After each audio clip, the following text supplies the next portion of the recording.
Fala galera, bom dia, boa tarde, boa noite. Eu não sei que horário que você está assistindo esse Café com o Granado. E hoje vai ser um assunto muito interessante. Porque nós vamos falar sobre algo, que já vocês vão descobrir o que ataca grande parte da população e que grande parte da população sofre com esse problema, com essa doença. E nós somos criticados por falar que isso é doença. Então nós estamos aqui hoje com Dr. Márcio Próspero. Vou ler um pouquinho do seu currículo, doutor. Na parte acadêmica, é graduado em medicina na UEL, tem residência por 4 anos de cirurgia geral no aparelho digestivo, pós-graduação em coloproctologia no Hospital São Marks mesmo? St. Marks, Londres. Eu não sei falar inglês. St. Marks em Londres. Título de especialista em coloproctologia pela Sociedade Brasileira de Coloproctologia. Trava a língua também. Certificado e habilitado em cirurgia bariátrica. Vamos falar muito sobre isso. Certificado de especialização em cirurgia robótica. Aí tem a associação onde o doutor é associado, né? Sim. Que é membro titular do Colégio Brasileiro de Cirurgia do Aparelho Digestivo, membro titular da Sociedade Brasileira de Coloproctologia, consegui falar, membro titular da Sociedade Brasileira de Cirurgia Bariátrica e Metabólica, vou perguntar sobre isso. Beleza. Membro titular da Sociedade Brasileira de Cirurgia de Laparoscopia. Isso aí. É. Videolaparoscopia. Membro titular do... Agora é em inglês. Grupo de Estudos de Doenças Inflamatórias Intestinais. Isso aí. Tem a sigla aqui, eu acabei não falando. Mas, doutor, o doutor também, Márcio, é quem me atende, é quem trata do meu problema, porque, meu Jesus, ô menino para ter problema no estômago.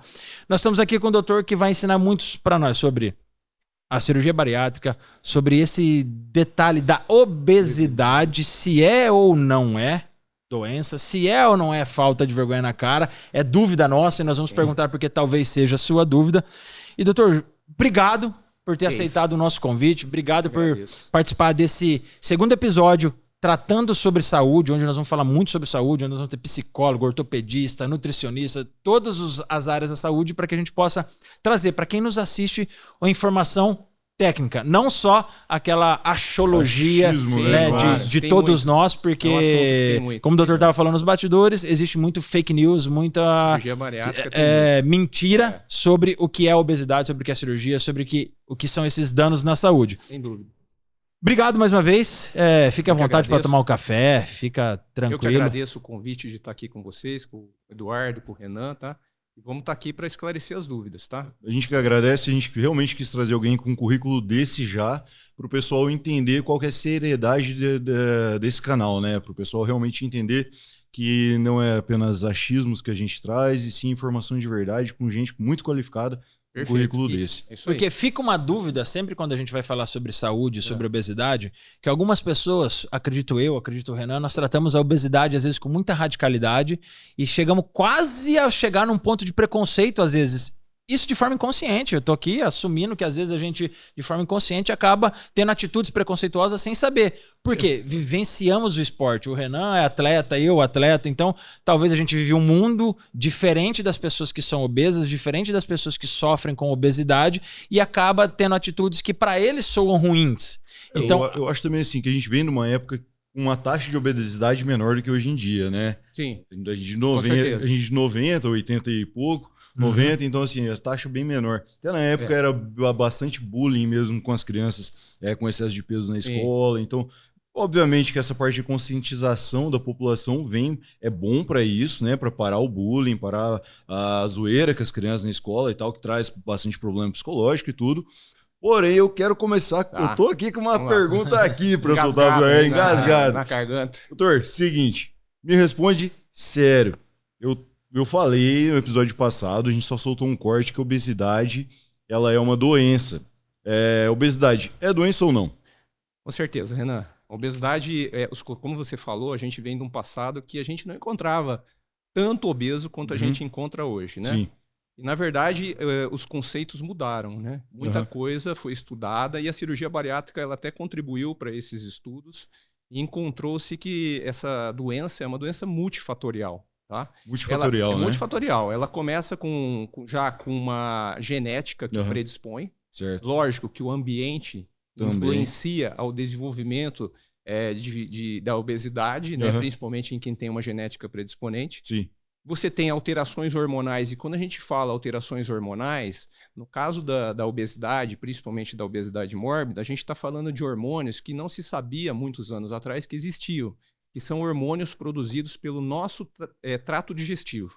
Legal. Intestino e estômago produzem hormônios que caem na corrente sanguínea e vão no seu cérebro influenciar áreas que comandam a fome e a saciedade. Legal. Entendeu?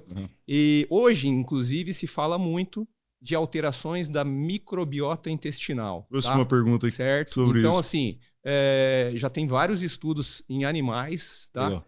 Mostrando que os animais obesos, no caso tem muito estudo com rato, que os animais obesos têm uma flora de bactérias diferente da flora dos ratos magros. Saudáveis. E quando você faz o transplante dessa flora, dessa microbiota do rato obeso para o rato magro, ele engorda com mais facilidade. Olha só. Tá? Exatamente. Então é uma doença multifatorial. Ele não o conceito de que isso não é doença já é ultrapassado. É ultrapassado. Ultrapassado totalmente. Assim, a gente até traz isso porque hoje tem uma parte da internet que traz...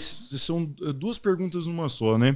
Tem uma parte disso na internet que traz a obesidade como algo bonito, normal, que a pessoa tem que se aceitar e tá tudo certo, ela não tem que se preocupar com a saúde dela, né? Tem até influencer que diz que você não precisa ir pra academia e tem orgulho de ser obesa e fala que não treina e tal, e acha que ninguém pode falar. De viver no fast food e achar que isso é bonito. Sim. Achar que isso é bonito. E tem também a parte da apelação que o Instagram principalmente traz, assim, na figura, na imagem das pessoas, na beleza, né?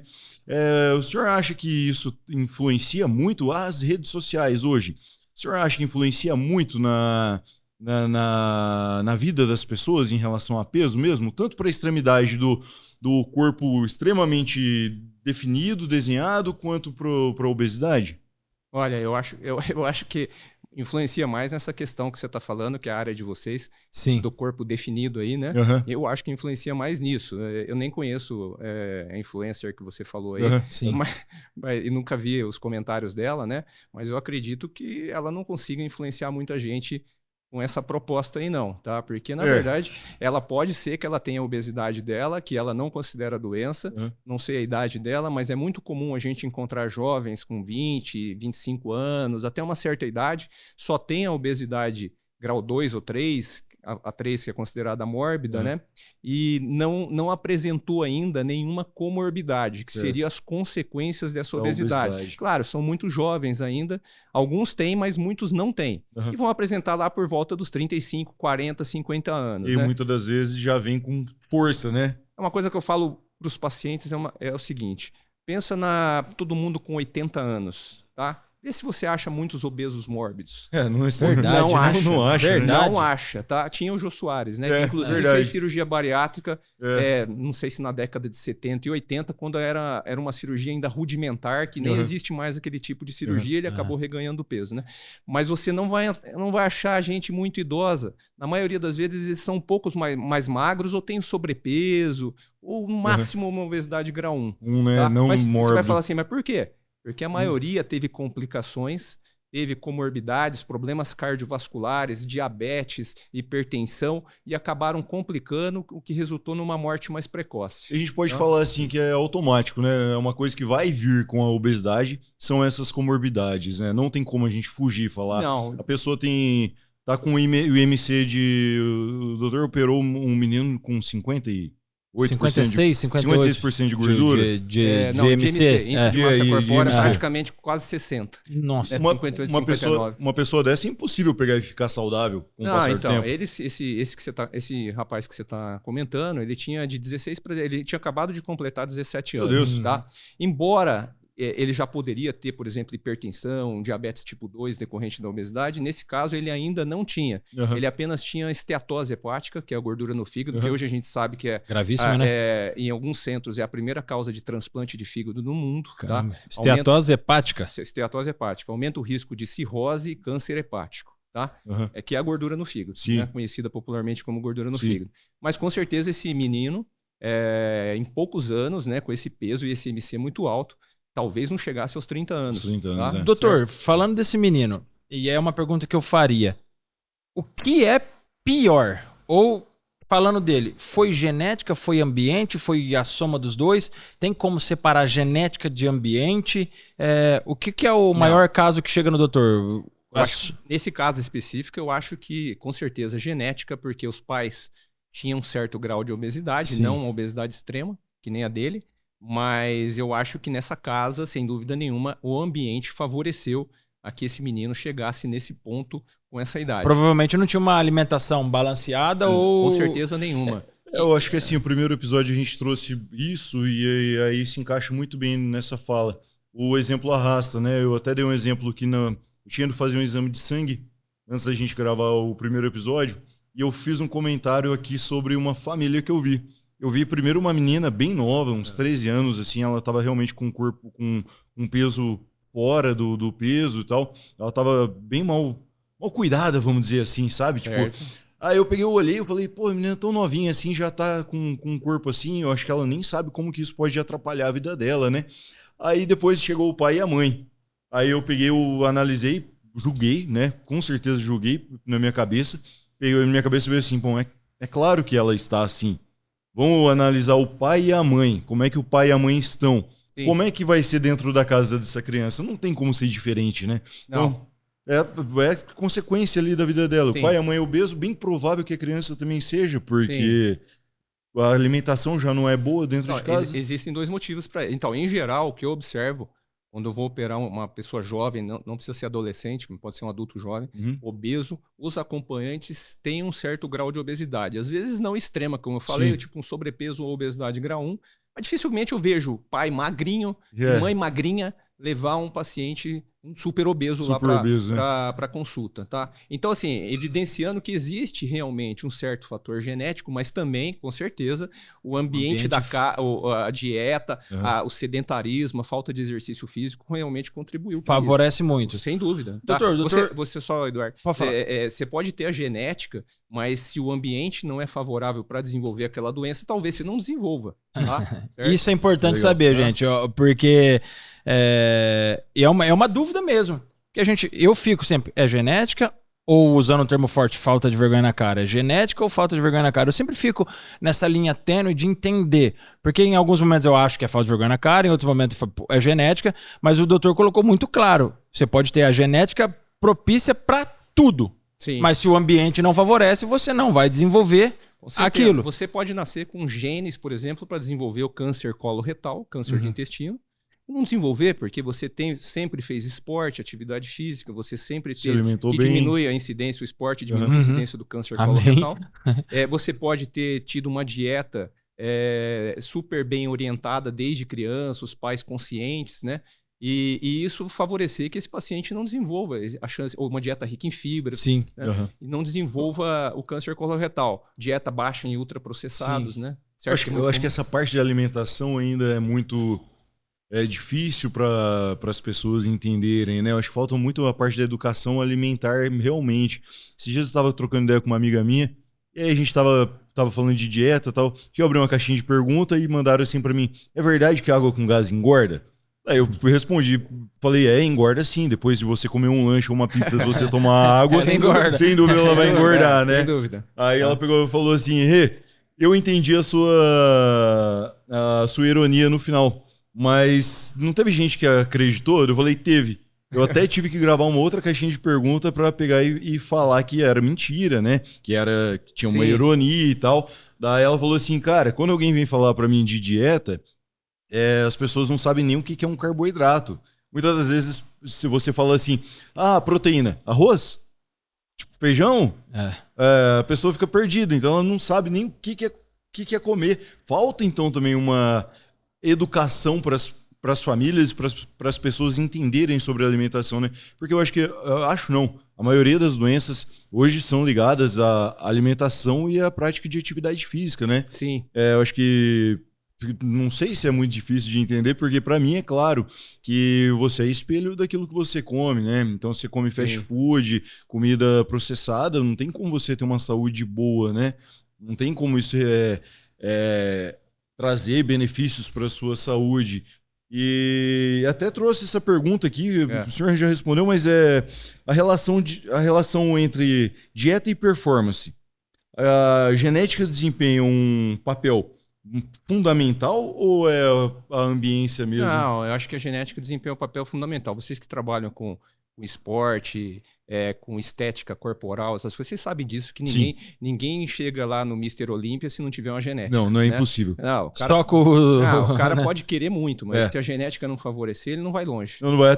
Até o slogan da minha academia é assim, você na sua melhor forma. Sim. Porque eu não posso te prometer a minha melhor forma, né? Sim. Então cada um tem cada um no seu quadrado. Que nem aquele cara da fotografia. Não dá, não né? vai. Não dá, nem sempre. Mas você olha... Eu vou falar que eu treino musculação desde os 16 anos de idade, tá? Tô menor agora porque eu tô mais velho. Que agora eu treino só para manutenção. Mas eu nunca consegui desenvolver, não tem aquela genética para desenvolver. Eu tenho alguns alunos assim também que... então, aquela musculatura toda densa, né? Toda definida, bem definida, né? Sim.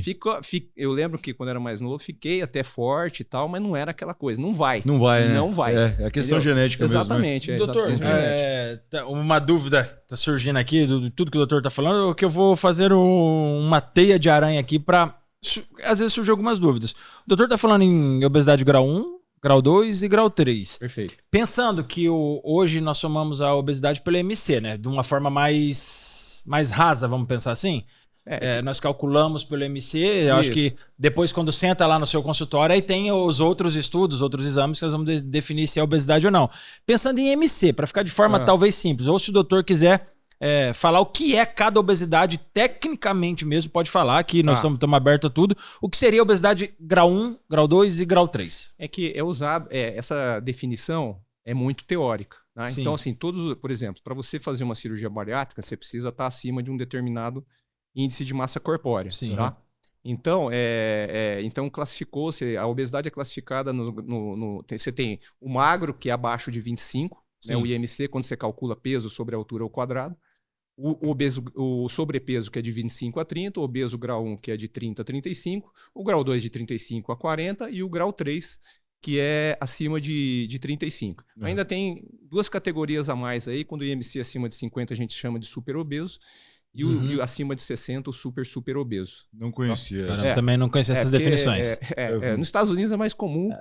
Acho que eles são mais obesos, né? Nos Estados Unidos você vê gente de 250 a 300, não é tão incomum, né? Eu vejo o Dr. Norwegian lá, fico assustado, cara. Fazendo uma pausa. Aquele dos quilos mortais. Meu Deus, eu atendi um senhor aqui, para quem não sabe, eu sou socorrista do SEAT também. Eu atendi um senhor aqui de 380 quilos. Precisou do nosso apoio para ir atender ele, e o quanto a obesidade gerou dificuldade para ele e gerou dificuldade para nós enquanto socorristas. No sentido de que a nossa ambulância não é preparada, a nossa maca não é preparada. O hospital aqui em geral não são preparados. Quando nós chegamos no HU, eles tiveram que soldar a cama uma na outra para poder internar esse senhor. Sim. Para poder internar essa pessoa de tão obeso que ele era. E para que a gente pudesse transportar ele do sofá dele para a nossa ambulância, que é elevada, nós fizemos toda uma logística, juntamos duas macas, reforçamos as macas, e para que a gente conseguisse erguer ele, tava algumas pessoas, graças a Deus nesse dia tinha algumas pessoas que treinam, que ajudou.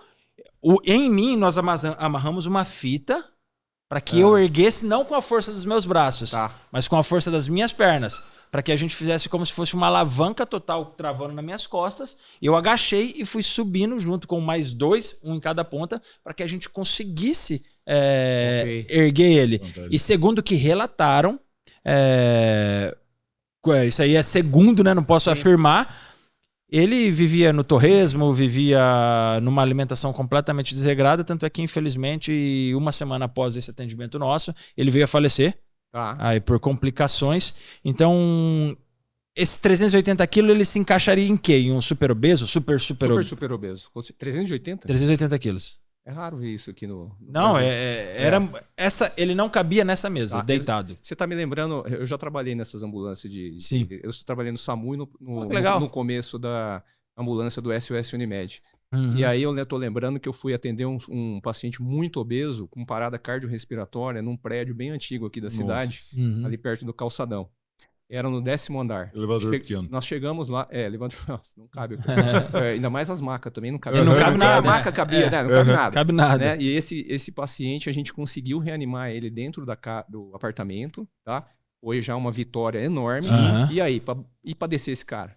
Tá? Como que vocês fizeram? Não, tivemos que descer pela escada. Meu Deus. E até os corredores da escada eram Estreitos demais para descer. Foi complicadíssimo. Ele praticamente teve várias vezes que ele quase caiu da maca. E imagina, a gente mantendo ele, que tinha acabado de reanimar.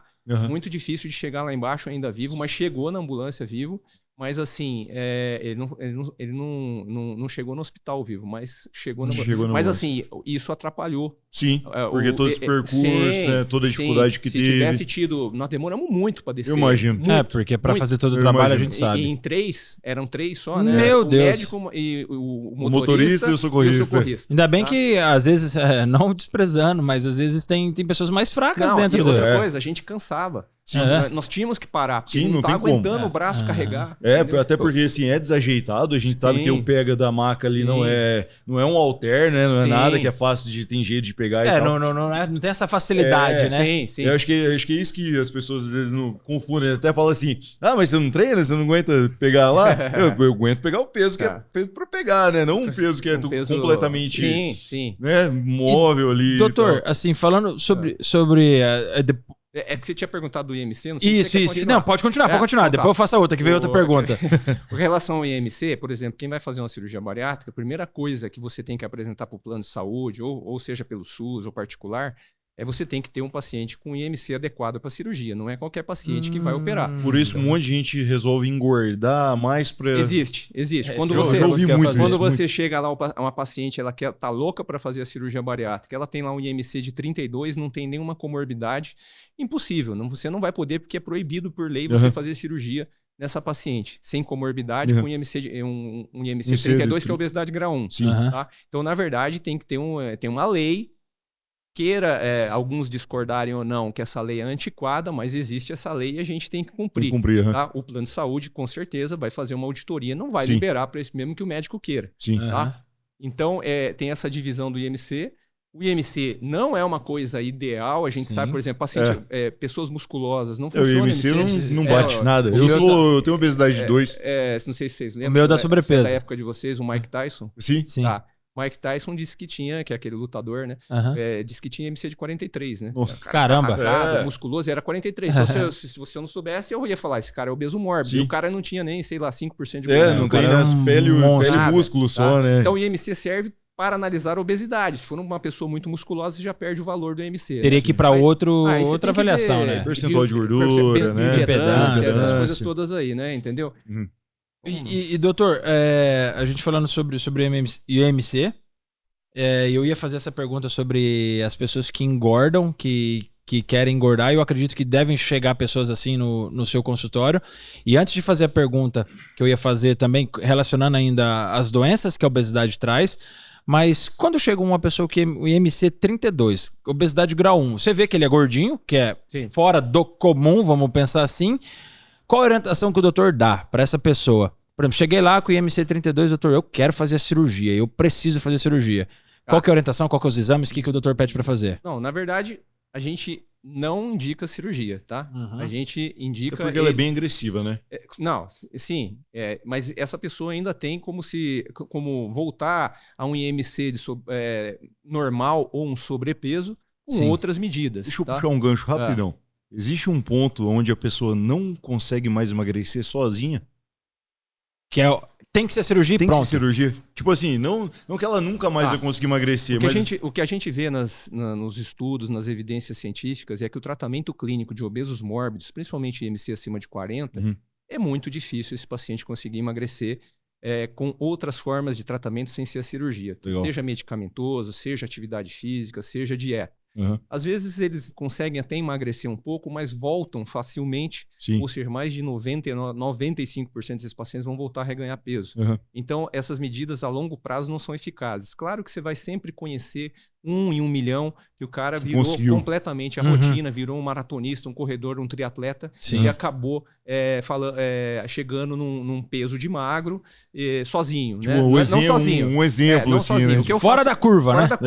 Extremamente fora da curva, né? Entendeu? A gente não pode levar ele como exemplo e achar que todo mundo vai conseguir aquele resultado, porque não vai. Que é o que a gente vê muito no Instagram, o cara ou mulher muito gordo e de repente tá trincado e a pessoa só na dieta, tipo 300, 600 dias depois, né? A pessoa foi gravando todos os dias, mas realmente a gente sabe que é algo quanto disso é verdade? Cuidado que tem muitos desses aí que fizeram bariátrica que tem vergonha de falar. Tem vergonha de falar, né? E aí fica falando que emagreceu na raça. Né? Emagreceu na raça. Tá? Eu até fiz essa pergunta porque eu sei que a raça ali muitas das vezes não é o suficiente, porque eu tenho um amigo com obesidade mórbida, já acredito eu que seja, não sei, mas acredito que sim, pelo peso e altura ali mais ou menos, e a pessoa sempre começa a atividade, perde tipo 20 quilos e retoma tudo de novo, tudo dentro de um tempo, a pessoa nunca consegue perder, e até assim, muitas das vezes no 20 quilos para uma pessoa já mórbida é a mesma coisa que 5 quilos pra gente, né? Sim.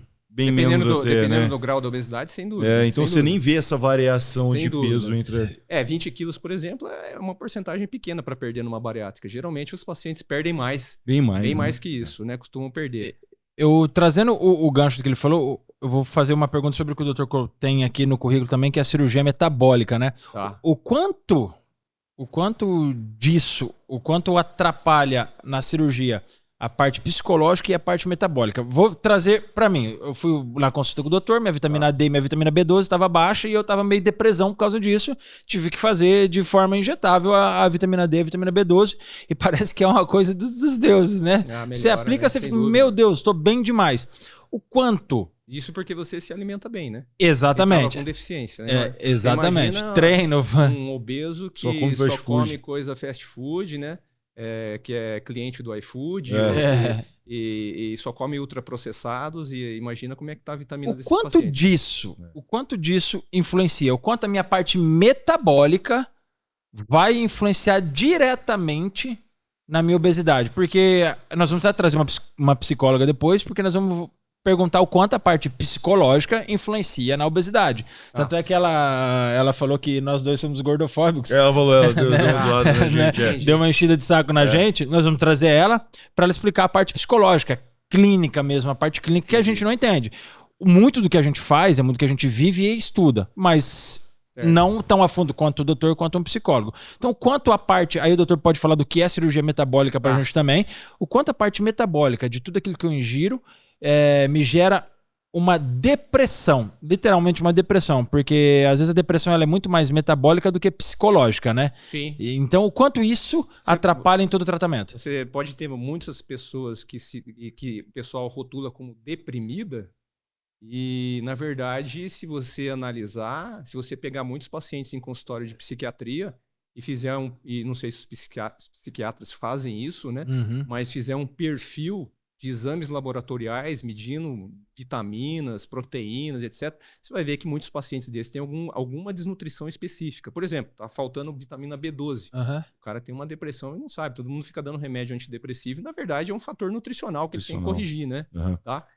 Em relação à cirurgia metabólica, na verdade, o que é cirurgia metabólica? É a mesma cirurgia que a gente faz no paciente que tem o intuito de perder peso.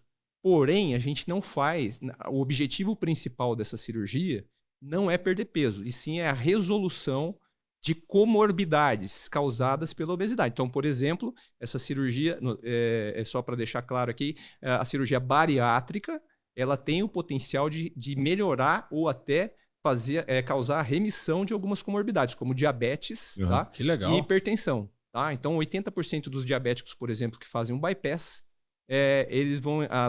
O bypass é só o ganchinho, não é... O bypass você diminui o tamanho do estômago e desvia uma parte do intestino. Tá? Diminui o tamanho do intestino. O estômago fica com aproximadamente 50 a 70 ml. Tá? Nossa. E você tem um desvio de intestino aí em torno de 1 metro, 1,5 metro. Caramba, okay? Ou seja, a comida não passa nessa parte inicial do intestino, e com isso ela tem um menor comprimento de intestino para ser absorvido. Absorvido, acaba engordando menos. Então você tem um componente restritivo, que é o estômago pequenininho, e tem uma parte desabsortiva. Claro, isso gera uma consequência. Isso que eu ia perguntar. Também não absorve alguns nutrientes, e esse paciente ele sempre tem que estar em segmento. Sempre tem que estar fazendo acompanhamento para ver se está faltando nutriente. Alguma vitamina. É muito melhor você estar... não é sem vitamina. Você está acompanhando para não ficar sem vitamina do que você ter a obesidade que pode te matar. Também sem vitamina, né?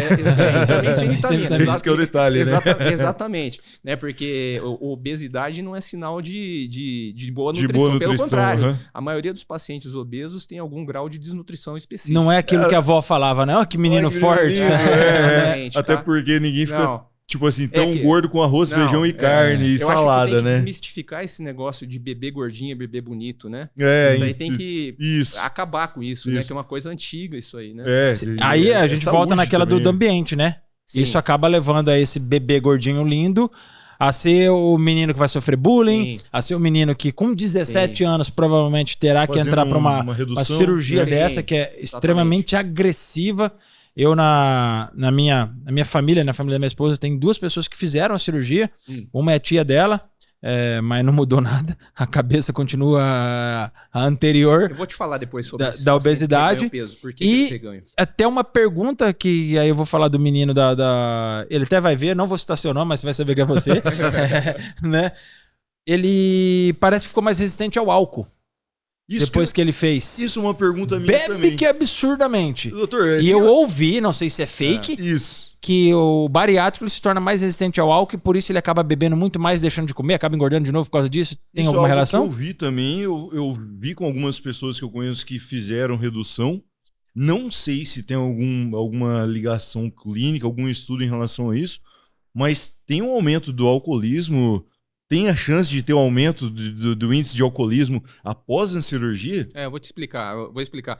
Só um minuto. Vai lá. Só para terminar a cirurgia bariátrica, metabólica, só para terminar. A cirurgia metabólica, ela é feita, então, para resolução de comorbidade. Então, é aquele diabético que não tem, por exemplo, controle do diabetes com os tratamentos atualmente disponíveis. Claro, ele tem um grau de obesidade. Então, quando o paciente tem um diabetes de difícil controle, ele não precisa ser obeso mórbido para entrar para fazer a cirurgia. Ele pode operar IMC. Não, tipo 1. Tipo 1? Pode ser grau 1? Se tiver comprovado que nenhum tratamento controla o diabetes dele, você pode operar, inclusive, obesidade tipo 1. Tá? Nos Estados Unidos isso está bem liberado e aqui no Brasil ainda tem algumas... sempre um pouquinho mais demorado. Parece assim. Mas você já pode, mesmo no Brasil, se você justificar bem e tiver cartas de endocrinologista, nutricionista dizendo que realmente fizeram de tudo e não conseguem controlar o diabetes, pode operar. Então o objetivo da cirurgia é a mesma cirurgia, só que o objetivo aqui é o controle da comorbidade. Não no do caso, peso. Do problema metabólico dele, por exemplo, diabetes tipo 2, né? Sim. Agora esqueci a outra pergunta.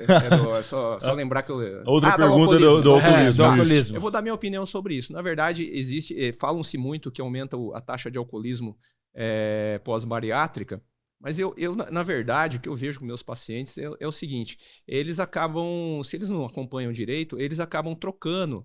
Só o vício ele troca, exatamente, tá? Então ele acaba trocando. Então é aquele cara que ele tá até ele comia demais, agora ele não consegue mais comer, mas ele fica saciado. Mas o vício de trazer algo para a boca. Aí ele foi. Muitos também melhoram sua autoestima, emagrecem e tal, e começa. Era uma pessoa retraída, deprimida, vamos dizer assim. E aí, quando emagrece, começa, tipo assim, nunca saía, começa a sair quinta, sexta, sábado, domingo, começa a beber, né? Teve aluna minha que aconteceu isso. Exatamente. Tá? Para fazer parte de um ambiente também, né? Ela não fazia parte de grupo nenhum, se sentia mal, é aquela pessoa que, inclusive, não vai numa academia porque tem vergonha. Isso. E aí, de repente, emagreceu. Começou a comprar roupa que ela nunca conseguia comprar, e aí começa a sair quinta, sexta, sábado, domingo, começa a beber. E isso vai levar, sem dúvida nenhuma, de repente, ao alcoolismo. Cara, você me trouxe a imagem de uma pessoa, de uma aluna minha, ex-aluna minha. Incrível, foi perfeito isso daí que você falou. Ela era casada, obesa, fez cirurgia, daí o marido largou dela. Aí ela viu, ela começou a emagrecer, treinar, ficou com um corpo espetacular, assim, sem fazer nenhuma plástica depois. Ela conseguiu voltar a pele e tudo, tipo, ela ficou com um corpo realmente espetacular. Aí o que aconteceu? Balada, festa. Aí começou a beber, era evangélica, não bebia. Aí começou a beber, converteu errado. Isso. Aí beber e tal, aí sempre festa, voltou a engordar. Aí, tipo, não voltou a ficar obesa, mas sim, ela não tá mais com o corpo que ela tinha quando ela tava no auge dela do treino, sabe? Por quê? Voltou pra vida, descobriu como é que é beber, como é que é sair, se divertir. Você me lembrou... Você lembrou de uma coisa que acontece de vez em quando pós-cirurgia bariátrica, que é o casal se separa. Tem dessa, entendeu? O marido larga porque não gosta de mulher magrinha? Tem um índice de separação, então, pós-cirurgia bariátrica? Tem, tá? Eu já vi alguns casos durante... Não tem estudo sobre isso, que fala de porcentagem? Se tem, eu nunca li, tá? Mas eu vivencio isso na prática. Então, eu já não sei se ela emagrece e começa a chamar atenção e o cara fica com ciúmes. Entendeu? O marido fica com ciúmes. Numa cirurgia bariátrica. Gostava dela gordinha. A gordinha era mais interessante. Já me falaram assim, eu não vou fazer a bariátrica porque se eu fizer, o meu marido larga de mim. Falei assim, como assim, cara? É saúde sua, você tá com um sobrepeso muito grande e tal, você tem que fazer dela. Cara, eu não posso, eu não quero que ele largue de mim. E eu tenho certeza, porque ele gosta de mim do jeito que eu sou. Se eu perder 30, 40 quilos, ele não vai me querer. Eu operei uma paciente, acho que foi em 2008, né? Até lembro do nome dela aqui, mas claro, não vou falar. Aí ela chegou pra mim falando que queria fazer a bariátrica, mas não porque ela queria, porque o marido queria que ela fizesse bariátrica, que ela emagrecesse, ficasse com o corpo... tal. Aí ela fez a bariátrica, emagreceu bastante, acho que uns 50 quilos, tá? Fez plástica um tempo depois da bariátrica, fez abdômen, foi consertando tudo. Colocou silicone no seio e tal. Ficou assim sensacional, tá? O look dela, né? Mas e aí ela um dia, e a gente tinha um certo contato, porque eu conhecia a família dela. E aí ela falou que o marido estava reclamando que ela estava muito magra. Aí eu falei, eu acho que o problema não é... Não é você. O problema é ele. Não é você. O problema é outro. Isso, eu acho que isso vai mais para o âmbito psicológico, mas eu acredito que o doutor vivencia, porque atende essas pessoas no seu consultório. E como o Renan falou, eu não vou emagrecer porque meu marido não quer. Eu emagreci, meu marido achou que eu tô muito magra. Aí é uma área que eu gosto de falar. Eu acho que aí é falta de vergonha na cara do casal alinhar expectativas do que eles querem pra vida. Porque eu chegar ao ponto de falar pra minha esposa, não faz cirurgia porque eu gosto de você assim, eu vou largar de você assim, pouco me importando que ela vai morrer, porque pra mim esse cara é um egoísta. Claro. Pra mim esse cara é um egoísta, ele tá pensando... no tesão dele. No tesão dele. Ou ele tá pensando... Talvez não é porque ele tá pensando no tesão dele. Talvez ele sabe que a mulher é bonita, a mulher vai ficar igual essa sua paciente, vai ficar uma mulher bonita, vai ficar uma mulher atraente, e o cara não quer que os olhos dos outros estejam lá. É a insegurança do cara, igual essa paciente. Exatamente. Isso o doutor encontra lá no consultório? Porque antes a mulher era só dele. Só dele. Ele ia passear com ela no shopping, ninguém olha. Ficava olhando. Aí a mulher começou a... Vamos falar que a gente é gordofóbico aqui de novo. Não, ô louco. Emagreceu. Começou a malhar, fez uma plástica, tá usando roupinha que não usava. Claro que começa a chamar atenção. Aí, ao invés dele se cuidar também pra academia, melhorar. Exatamente. Às vezes é um cara também com um grau de obesidade, barrigudinho e tal, etc. Isso é uma pergunta. Quando existe um casal que um vai fazer cirurgia, normalmente os dois têm sobrepeso? Nem sempre, não. Nem sempre? Casal acho que não, né? Nem sempre. Não é a mesma criação, a gente pode dizer assim, né? Nem sempre. Tem às vezes o que é magrinho e a mulher é mais gordinha? E às vezes acontece de fazer a bariátrica e o outro é meio gordinho e acompanha ali as mudanças na vida de quem fez e acabou emagrecendo. E uma pergunta que fica, quantos % voltam a Boa minha pergunta. reengordar, vamos falar assim, pós-cirurgia? Eu até, numa conversa com o doutor, eu tinha achado que é quase 70%, a gente se confundiu, né?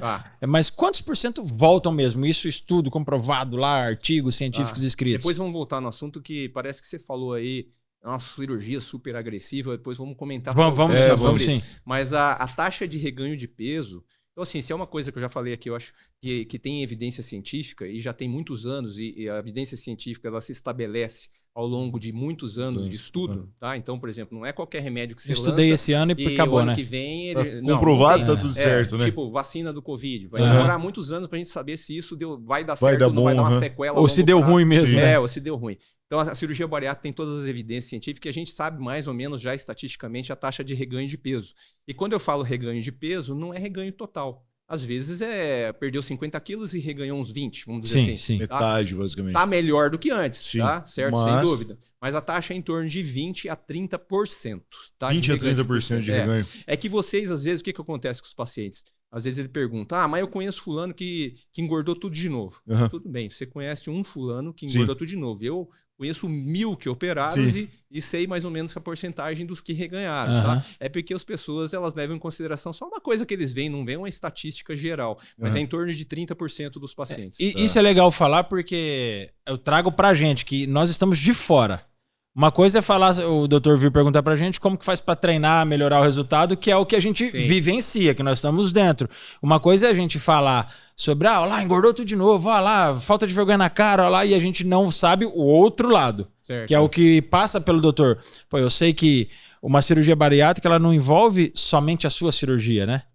Ela envolve todo um contexto que a gente precisa estar atento a isso, e eles passam de quanto em quanto tempo tem que continuar indo na consulta, tem então, tudo isso. Eu costumo falar para os pacientes, eu sempre oriento antes da cirurgia o seguinte, eles têm essa preocupação às vezes de reganhar peso. Sim. Tá?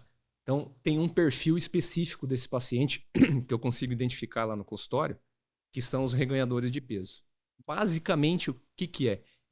Primeiro que eu acho que eles não entenderam o objetivo da operação, da cirurgia em si, antes da operação, tá? Então, às vezes... Só na primeira conversa ali já dá para sacar como vai ser, né? Exatamente, mas eu costumo explicar que tem um perfil. É o paciente que não fez segmento pós-operatório. Qual que é o caminho? Você operou, ele veio uma semana depois para olhar os pontinhos, como é que tava e tal. Veio um mês depois, aí você fala, olha, você pode... já ir para academia e tal, não sei o que, bababá. Tchau. Nunca mais você vê. Tá? O que acontece? Não é esse o objetivo. A cirurgia tem que mudar a vida desse paciente. Mas a cirurgia sozinho não muda. Precisa de acompanhamento multidisciplinar. Isso. Tá? De quem que esse paciente precisa? Ele precisa do senhor para fazer a cirurgia e no pós. Eu vou falar a verdade. Depois da cirurgia, a gente acaba acompanhando porque o paciente se apega ao cirurgião. Mas, na verdade, o que ele menos precisa é o do cirurgião. Né? O cirurgião já fez o serviço a parte dele. Então, minha missão está cumprida, né? A missão está cumprida. Então, ele precisa de um médico que acompanhe ele no pós-operatório. A gente acaba fazendo isso muitas vezes que o paciente não quer largar da gente. Mas, na verdade, por exemplo, um endocrinologista seria até melhor, né? Seria o ideal. Precisa de um nutricionista, tá? E precisa de um educador físico, tá? Sem dúvida nenhuma. E precisa...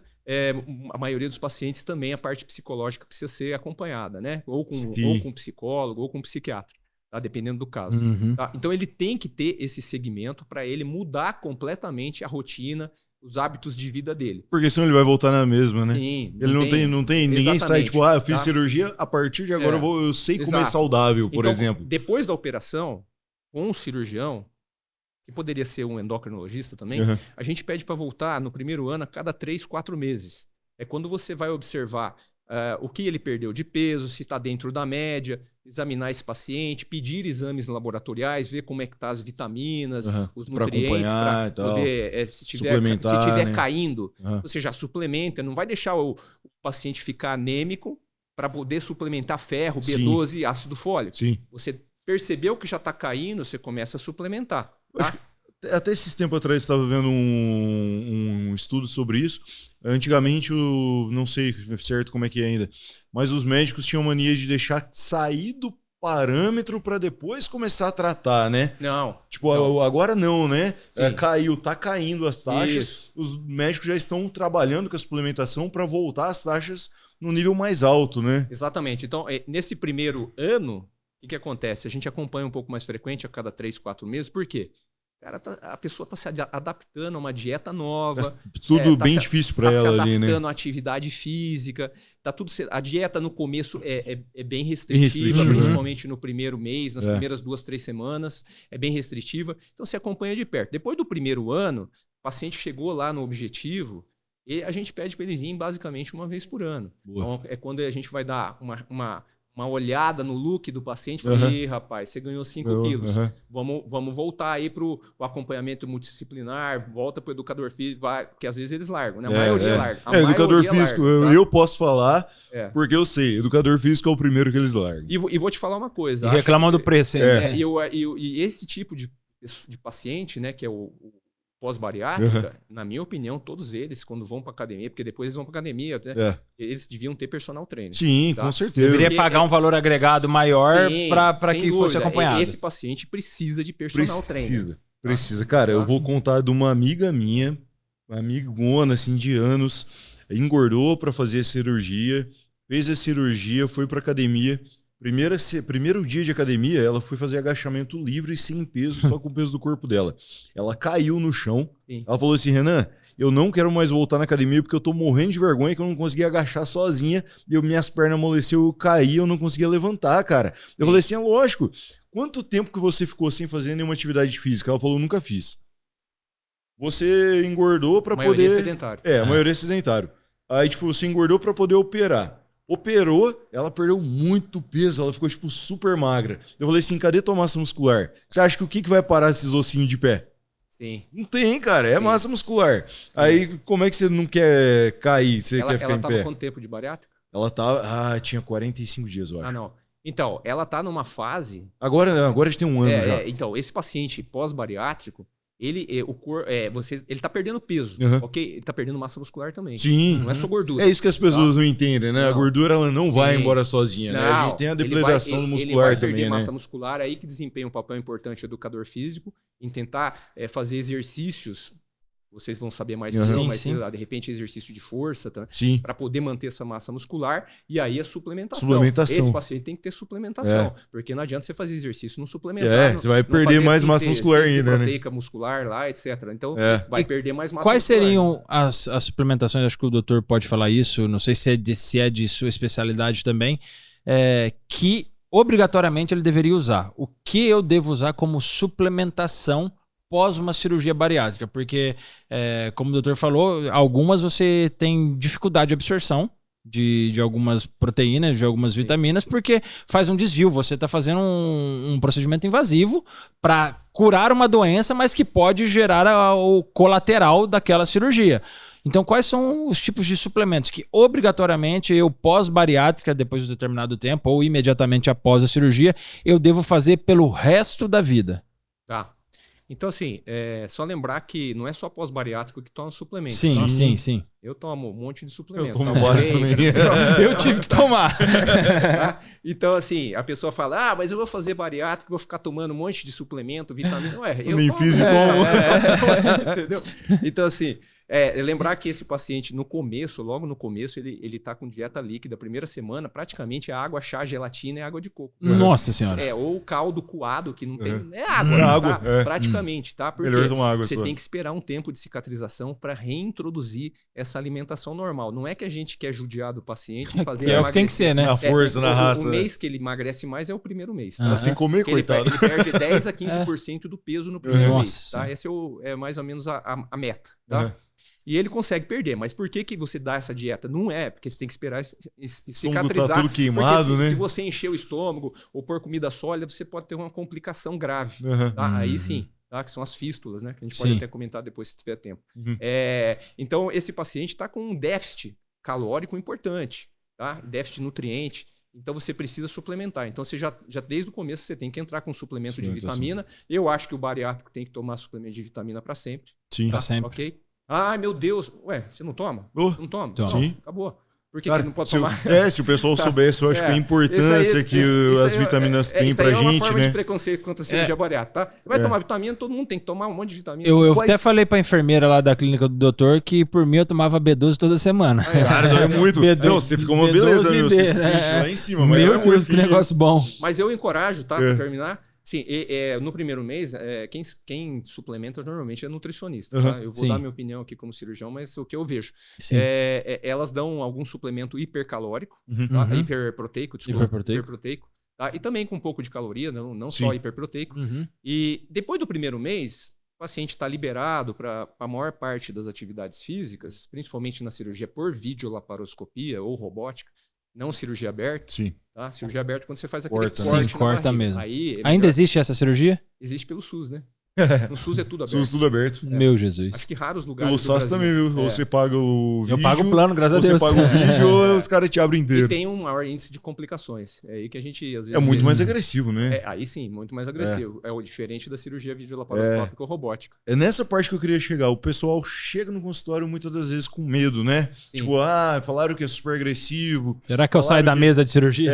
Tipo, que pode morrer. Primeiramente, qualquer cirurgia pode acontecer uma fatalidade da pessoa vir a óbito, né? Sim, e saiu um estudo agora no final do ano para desmistificar isso que você está falando, porque todo mundo acha que a bariátrica ela tem maior risco que se esse paciente for fazer outro tipo de cirurgia, Isso. na verdade o risco é inerente ao paciente, não A é ao procedimento. cirurgia e ao Se paciente, ele for né? operar uma vesícula, por exemplo, ou um apêndice, com aquele peso de 200 quilos, ele pode tem ter complicação. praticamente o mesmo risco de complicações do que a cirurgia bariátrica, tá? Isso é outro mito e fake news que existe, tá? Boa. Entendeu?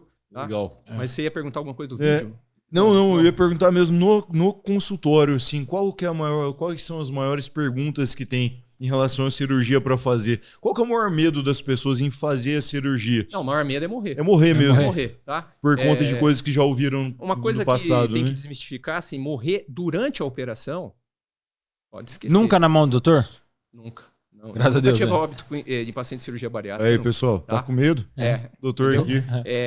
Mas assim, você pode ter uma complicação pós-operatória, por exemplo, uma trombose, uma embolia pulmonar, mas em qualquer cirurgia, não eu é específico da fraturei a perna, Isso. coloquei pino, né? 7 parafusos no tornozelo, tive uma trombose, tive um quadro de trombose. E, Sim. Treino, né? Tem a alimentação certa. Foi uma cirurgia no tornozelo. Sim. E poderia muito bem ter. No entanto, que assim, depois de um ano depois, eu tive complicação por conta de uma cirurgia. Legal o doutor tocar nesse assunto da cirurgia. O meu cunhado, 42 anos, faleceu de embolia pulmonar depois de fazer uma cirurgia de um tendão calcâneo. Aí. Tendão calcanho. Sim. Lógico que ele tinha algumas complicações, ele tinha varizes, ele não tinha varizes dele tudo rebentado, e ele não tinha feito a cirurgia anterior à cirurgia do tendão calcanho. Aí o fato de ficar sem nenhum tipo de atividade, ele gerou um trombo. Eu infelizmente presenciei toda a cena. Eu fui lá para apoiar a minha cunhada quando ela me ligou, mas depois o que o médico meio que por cima explicou foi que o fato dele não ter cuidado talvez das varizes gerou essa trombo, que aí deu a embolia pulmonar. E é algo que é assim, né? Sim. De repente ele tinha um fator predisponente que era as varizes. Exato. Cirurgia ortopédica, dependendo da cirurgia, quadril, ele vai ficar muito tempo parado. Isso. Né? Com certeza o risco da embolia ali, de trombose na perna, que vai virar uma embolia pulmonar, né? O coágulo desloca e vai pro pulmão, né? E aí até vale salientar, o doutor falou, ó, nem nunca na mão do doutor faleceu alguém, né, doutor? Nunca perdeu um paciente, né? De cirurgia bariátrica, não. A gente opera outras coisas Sim. complexas, opera emergência, urgência, Sim. câncer. Quer dizer, a cirurgia geral, essas coisas também, né? Sim. Você dizer que nunca vai morrer na mão de um não médico, é também. mentira. Pelo amor de Deus, é igual falar pra mim, nunca ninguém Deus, né? Não, é igual perguntar pra mim, ô Edu, na sua mão já morreu alguém na ambulância? Meu Deus do céu. Não sei, hoje eu acho que passa de duas mãos já, de pessoas que morreram depende de na muitos minha fatores frente. quando você analisa, né? E geralmente as pessoas querem simplificar os conceitos e acham que é tudo muito simples, mas Isso, não é. Né? Então, a taxa de reganho em cerca de 30%, que as pessoas reganham peso. O senhor já respondeu, a cirurgia agressiva é aquela que é feita pelo SUS, né? Que é a aberta. Não, é muito agressiva assim, né? Olha, eu vou falar, eu não trabalho no SUS, tá? Então, assim, no Brasil... É pra gente entender. Tá, no Brasil, a cirurgia feita pelo SUS é muito útil, tá? Porque é uma opção de tratamento para os obesos mórbidos que não tem plano de saúde ou não pode pagar por uma cirurgia particular. Claro, não tem dúvida, isso tá na literatura médica. Mas a cirurgia aberta tem um índice de complicações maior do que a cirurgia por vídeo, sim. E cirurgia robótica, que são feitas apenas pequenos furinhos, né? Não corta músculo e tal. O paciente 1 dia e meio está em casa, Nossa, mobilidade mais rápida, certo? Com certeza tem um índice um pouco maior, tá? No Brasil deve ser, vou mais ou menos chutar um valor aqui, que eu acho que é por aí, você tem uma taxa de 70 a 80 mil de cirurgias pelo plano de saúde Ô, bariátrico. louco! Tá? E o SUS deve ser uns 5 mil. Isso ano? É por ano. E o SUS deve ser somente, que a maior parte da população usa o SUS, tá? Somente 5 a 10 mil no máximo de cirurgia bariátrica. Tá? A maioria é particular. A maioria é convênio, plano de saúde. A maioria é plano de saúde. Particular deve ter um índice parecido. Particular que paga no PEC dinheiro, deve ter um índice parecido. Quanto custa uma cirurgia hoje, doutor? SUS. Particular. Então, vai depender muito de hospital, de anestesista, de material, você paga tudo, equipe né? cirúrgica, mas vai girar entre... Uma média, né? Se for feito com equipe capacitada, material de primeira qualidade, os materiais que a gente fala, principalmente os grampeadores, que grampeiam e cortam o estômago, são materiais, em geral, importados, mas tem uma marca nacional boa agora.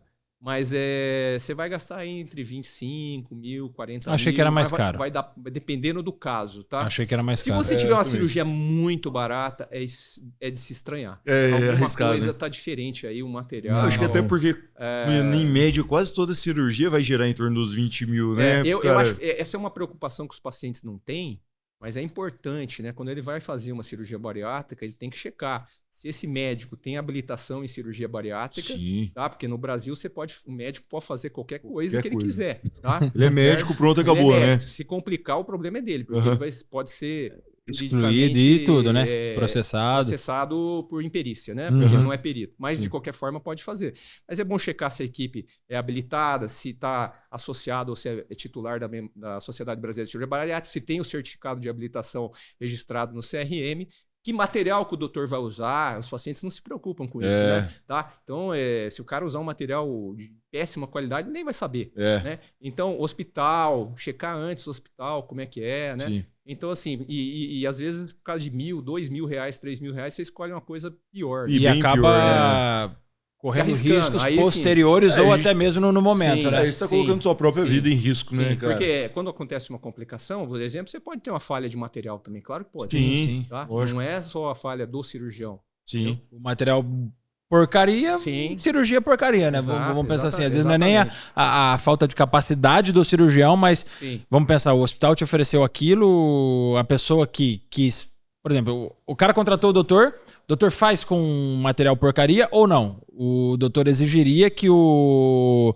paciente comprasse o material bom. O doutor não falou, para eu fazer tem que ser X materiais. Sim. Eu não faço com material tal. O doutor fala isso quando, por exemplo, alguém vai contratar de forma particular? Por exemplo, quando algum plano de saúde libera um material que a gente olha que é ruim... Que eles adoram fazer isso, né? Eu não vou fazer com esse material, tá? Certo? Não usa essa marca. Você não pode detalhar muito para o paciente, mas você fala, não vou fazer com esse material, não uso. Às vezes o paciente ele vai lá brigar com o plano de saúde para liberar um material que a gente fala, ou ele vai comprar um material, ou às vezes ele vai mudar de médico que aceita fazer com aquele material. É seu ouço médico falando, eu não faço com esse material. Mas tem de tudo, viu? Tem gente que só tem gente que só quer a cirurgia, né? Tem gente que só quer a cirurgia, é aquilo que o doutor falou, vai ali na pós-cirúrgico, 4 meses, depois parece que joga a bombinha de fumaça e desaparece, né? Exato. Hoje em dia tá melhor isso também. Por exemplo, você vai num médico, a maioria dos pacientes, vou botar aí 99%, não sabe onde esse cara fez especialização, sabe se ele tem pós-graduação, se ele tem o quê. Não, ninguém pergunta isso. Ninguém sabe. Tá? Às vezes é um cara que nem fez especialização na vida dele e tá lá fazendo que nem eu falei. Né? Pra chegar onde o doutor chegou hoje, né? A parte que eu gosto, que eu acredito que histórias mudam vidas, né? Tirando que são 6 anos de medicina, né? 6 anos de medicina. 6 anos de medicina. Quantos anos? Tempo integral. Tempo integral. Quantos anos para ser o que o doutor é hoje como cirurgião bariátrico, metabólico? E não para o estudo, mas quantos anos até chegar a esse momento de hoje? Não tô dentro de uma escola mais, mas você tem que continuar estudando, viajando, indo no curso, congresso, etc. Mas de formação são 6 anos. Isso é em geral hoje, né? Se ele for se tornar um cirurgião do aparelho digestivo, são 4 anos. 2 anos de cirurgia geral e mais 2 anos de cirurgia do aparelho digestivo. Já são 10. Sim. Aí coloproctologista tem mais um ano aí ou 2 para fazer a especialização de coloproctologista. Para você ser especialista em cirurgia bariátrica, que na verdade não é uma especialidade. Ela é um ramo da cirurgia do aparelho digestivo.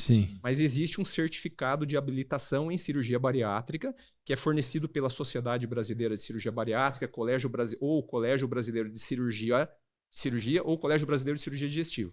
E que precisa fazer uma prova Você precisa passar na prova, você precisa comprovar que você fez um número de cirurgias. Nossa. Então tem todo um detalhamento para isso aí. Não é fácil, não. Tá? Então, e às vezes o paciente nem sabe disso. Isso é importante, porque às vezes ele procura... Eu ia falar besteira, né? Qualquer cu de burro aí, né? Pra fazer cirurgia e não avalia o médico... Sim. Que tá atendendo ele, porque beleza, a gente às vezes encontra meninos novos, vamos pensar, porque eu acho que não existe médico novo, né? Porque tem bastante. Né? Que são bons. Médico é o que mais tem agora. Tem mais faculdade mesmo. Não, é igual o educador físico, né? Daqui um pouco vai ter medicina e AD também, viu, doutor? A educação física já chegou. Eu costumo falar, por exemplo, que eu sou o cirurgião melhor hoje do que eu era 20 anos atrás. Exato, sem sombra de dúvida. Entendeu? Sem dúvida. Talvez o médico saia com uma boa teoria da cabeça. Com mais conhecimento, talvez. Cirurgia é prática. É prática. Tá? Tudo que você faz, que você pratica, mercado em geral você fica melhor. Okay? Então, teoricamente, você operar com um cara que já está 20 anos no mercado e um que acabou de sair, você vai pegar um cara inexperiente, que não tem prática. A prática que ele tem é aquela da residência médica, onde ele era tutorado por um professor. Sim. E se ele não conseguisse fazer, o cara fazia. O professor tá ali, ele faz. Na vida, a prática é você e Deus. Tá? Bom dia, Brasil. Pelo amor de Deus, me ajuda. Você não tem pra quem recorrer. Deu uma hemorragia aqui, meu Deus do céu. O que eu faço? Chama o médico. Tô nervoso, chama o médico. Cara. Entendeu? Isso é experiência. Numa cirurgia, tem o doutor como cirurgião, mas existem outros médicos junto? Sim. Um cardiologista vai estar junto ou não? Um anestesista. Anestesista normal? Do coração, do pulmão, da circulação. Anestesista. E aí tem mais 2 médicos em geral, que especificamente da cirurgia bariátrica, tem mais 2 médicos que são os médicos auxiliares, que geralmente são cirurgiões também. Deu uma merda. Que é o primeiro procedimento? Tá fazendo, nunca aconteceu com o doutor, mas, por exemplo, entrou em parada, uma hemorragia. Ixi, cortei um lugar errado aqui. Não, se acontecer... Qual que é a ação? A sua direta ou os outros médicos entram para ajudar? Não, é o cirurgião. É o cirurgião. O cirurgião principal. Entendeu? Você tem os cirurgiões auxiliares. Claro, eles vão continuar lá dentro da cirurgia te ajudando. Mas é só manter a calma e ver lá, corrigir o que aconteceu. O que deu de errado. Aconteceu. Eventualmente, uma complicação pode exigir a conversão da videolaparoscopia pra você precisar abrir, né? Tá? Dependendo no caso de hemorragia. Por exemplo, se você não consegue controlar, você não tá com a mão dentro da barriga. Tá? Se você não conseguir controlar, se for uma hemorragia grande, o paciente está desestabilizando, pressão caindo, pulso aumentando. Doutor tocou num ponto que eu vou fazer a pergunta, que daí eu acho que é mais cuidado pessoal. Beleza, essa videolaparoscopia, o senhor tem que ter a coordenação motora fina muito boa, não tem? Sim, isso exige treinamento, né? Isso que eu ia falar. Tá. Porque, mais uma vez, para quem está assistindo, que cirurgia não é um negócio de brincadeira, né? Sim. O que o doutor faz, ou é só a prática da cirurgia mesmo, ou existe um treino que o doutor vai lá e treina essa questão da coordenação motora fina? No caso hoje, no caso da cirurgia videolaparoscópica, eu não faço mais treinamento nenhum, porque a minha vida é operar todo dia, né? Você tá ali, né? A prática é o dia a dia. Mas, já. Durante esses muitos anos, fiz vários cursos de treinamento. Antigamente, né? Eu nem sei se existe mais por causa da defesa dos animais, mas eu ainda peguei a época de operar muito porquinho e cachorro. E agora eu vou fazer uma outra pergunta. O cachorro não, o porquinho tudo bem, né?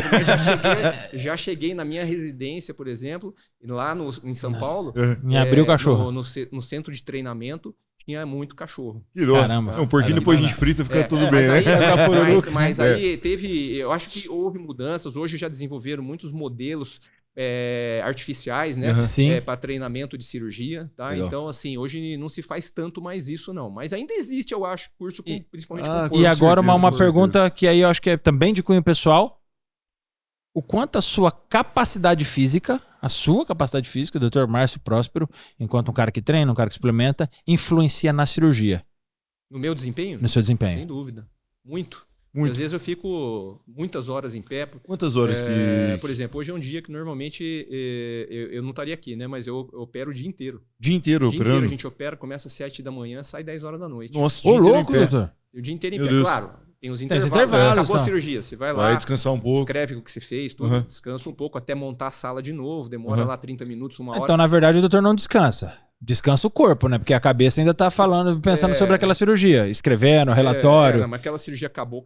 Vamos pensar na outra, tá? Certo? Mas isso que eu tava falando, se você não treina uma musculação, você não tem uma parte cardiovascular boa, se você não tem uma postura legal... Nossa, coluna vai pro pau, né? Vai pro pau, Varize.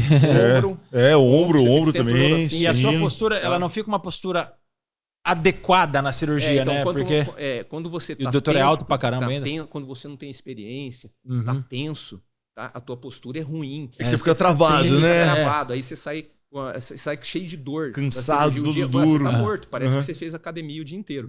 Você, então, assim, quando você já tem experiência, você tá relaxado, você opera relaxado. Fica algo natural já, né? A sua altura influencia, atrapalha? A altura? Não, porque as mesas elas sobem, né? Eu posso adaptar para minha altura. E se o auxiliar é mais baixo, ele põe um estrado. E ele que se vire, né? Porque eu sou o principal. O cirurgião principal tem que estar na altura dele. O auxiliar que se vira. Tem que se lasque, põe uma escadinha, põe um banquinho. Acho que é igual pra nós também, assim. No caso, já peguei ocorrência com uma aluna, no caso, e ela, mulher, né, bem mais fraca, o cara grande.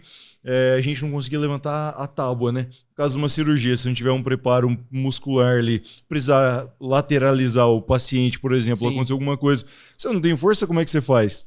Com certeza. E eu acho que essa parte física influencia na longevidade desse cirurgião. Sim. Tá? Tipo, ele lá, se ele cuidou do corpo dele, de repente com 70 anos ele ainda opera. Opera, né? É isso. Tá? Por exemplo, né?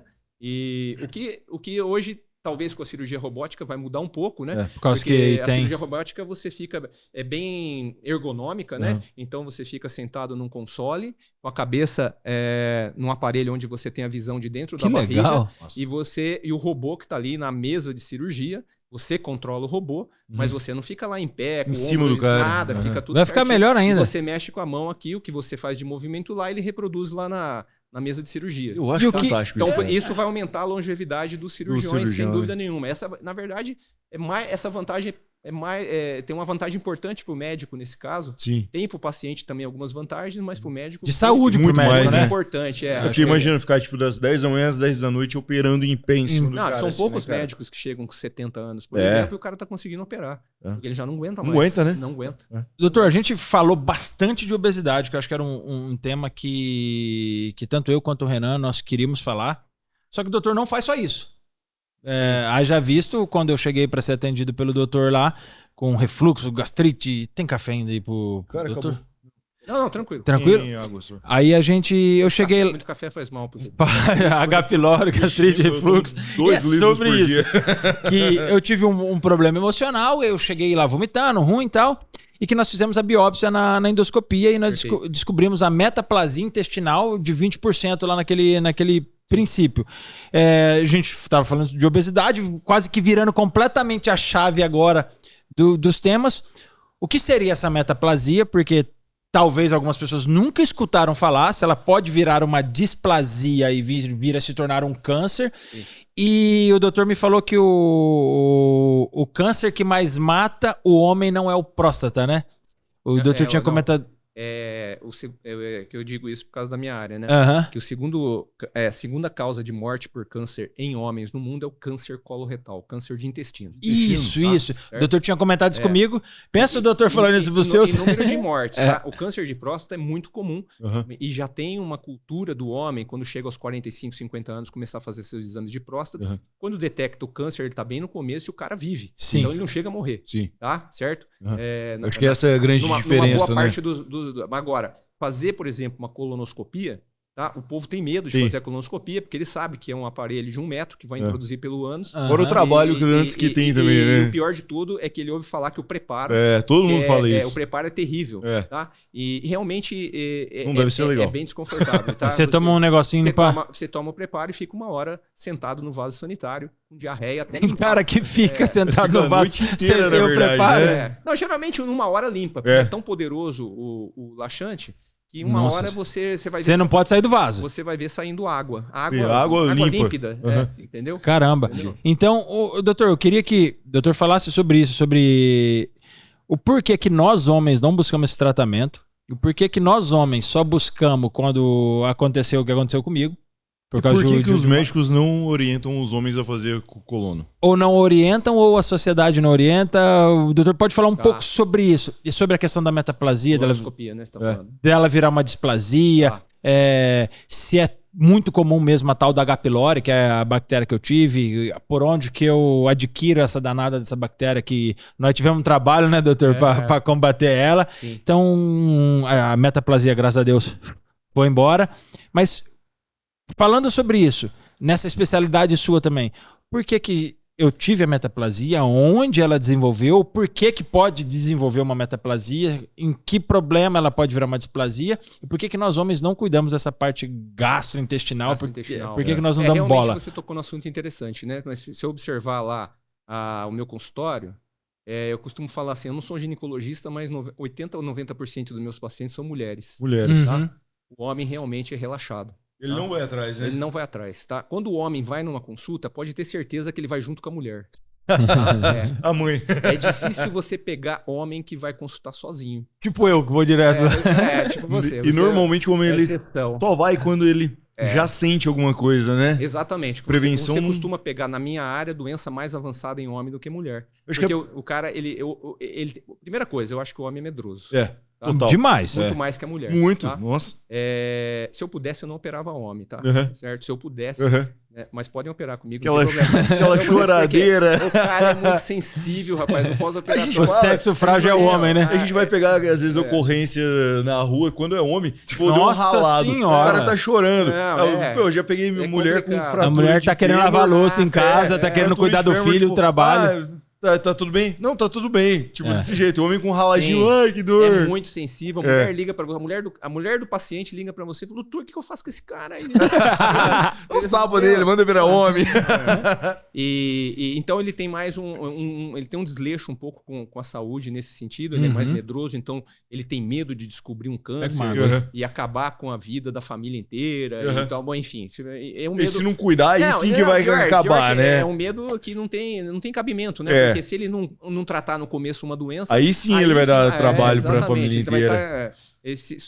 Como é que chama? Ele vai estar escondendo... Maquiando, né? Maquiando, exatamente. Só enrolando ali para... Exatamente. Com relação à metaplasia intestinal, né, que você apresentou, então, normalmente, a metaplasia se desenvolve, normalmente, mas tem as suas exceções, causada por uma infecção, uma infestação de uma bactéria chamada Helicobacter pylori, que se instala dentro do estômago da pessoa. A origem é alimentar, tá? Ela não é daquela bactéria que vai causar intoxicação alimentar com diarreia, vômito, você vai parar no pronto-socorro. Você nem vai saber quando que você pegou, aonde que você pegou, entendeu? E normalmente a origem alimentar, ela fica lá no seu estômago durante anos e ela vai causando uma lesão ali na área e o corpo, para se defender, tá? Ele vai transformando aquele tecido de estômago num tecido mais resistente a essa bactéria, que seria a transformação desse tecido de estômago num tecido de intestino, que é a metaplasia intestinal. Só que esse tecido de intestino, nesse ambiente do estômago, fora do intestino, ele tem uma propensão a se tornar uma displasia, que é uma alteração pré-cancerígena, e possivelmente no futuro, câncer, se você principalmente não tratar a bactéria. Caramba. Então, muita gente que você diagnostica câncer, provavelmente já era portador da bactéria há 20 anos, 30 anos. E nunca nem ficou sabendo. Como é que eu faço para descobrir isso? Mas é bom falar aqui que nem todo mundo que tem a bactéria, a maioria não vai ter câncer. Alguns, por algum motivo, talvez até uma genética predisponente, essa interação com essa bactéria, vão desenvolver o câncer, mas nem todos. Mas a gente sabe que, até saiu um estudo japonês aí no final do ano de 2023, 80%, principalmente lá no Japão, 80% dos cânceres de estômago, os pacientes eram portadores de H. pylori. Caramba! Tá? E o que eu sinto pra eu chegar no médico e falar, doutor, acho que eu tô com H. pylori? Nada. Eu tô sentindo um negócio esquisito aqui. O H. pylori é a principal causa de gastrite e úlcera. Então é bem provável assim, estou com gastrite, tem que investigar pra ver se não é o H. pylori que tá causando gastrite. Sim, Isso. sempre. Eu não sei se eu posso falar o nome de remédio. Parar de tomar o tal do omeprazol aí. Se for por conta, acho que é melhor parar. Porque aí você pode mascarar o surgimento de um câncer, né? Você não vai procurar, porque o omeprazol realmente... Ele é muito bom, né? Ele envia sintomas de refluxo, de gastrite, aí a pessoa não procura o médico, mas às vezes eu pego o paciente tomando omeprazol 10, 20 anos. Meu sogro. Tá? Sem dúvida. E aí o que acontece? Se surgir um câncer, ele vai perceber tardiamente. Tá? Cara, eu ouvi falar, eu vou sair bem um pouco fora agora aqui, mas eu ouvi falar que principalmente o omeprazol, ele tem uma ligação com o desenvolvimento de Alzheimer. Tá, então, Então, não podemos falar porque não existe evidência científica disso, não, tá? Tá, entendi. Então, existe um medo do omeprazol em duas coisas. Se ele causa câncer no estômago, ou se ele causa algum tipo de demência. Né? Talvez Alzheimer, né? Mas, assim, não tem nenhuma evidência científica. Tá. Quando surgiu esse assunto, muitos anos atrás, foi considerado pela ciência um estudo muito mal feito. Tá? Comparando duas populações, uma que tomava omeprazol com outra, e aí não levaram em consideração vários fatores que tinham de diferença naquela população, foi considerado. Então, até o momento, você pode ver que o omeprazol não é proibido em praticamente lugar nenhum. Eu acho que nenhum lugar do mundo. Né? Não, o omeprazol nos Estados Unidos compra no mercado. Né? Não é proibido em lugar nenhum do mundo. Tá? Porém, nós não temos essa evidência científica disso aí. Tá? Certo? Eu acho que esse tipo de medicamento, ele tem sim uma sequela, se você tomar a longo prazo, e a acidez do estômago é importante para a absorção de alguns nutrientes, e você pode ter assim, uma deficiência, por exemplo, de vitamina D, de cálcio. Tá? O que pode trazer outras consequências aí, né? Exatamente. Esse estado de acloridria, de falta de ácido clorídrico, pode também dar problema, você causar uma gastrite atrófica, e aí você tem também uma deficiência de vitamina B12. O que seria uma gastrite atrófica? Então você tem uma atrofia da mucosa do estômago.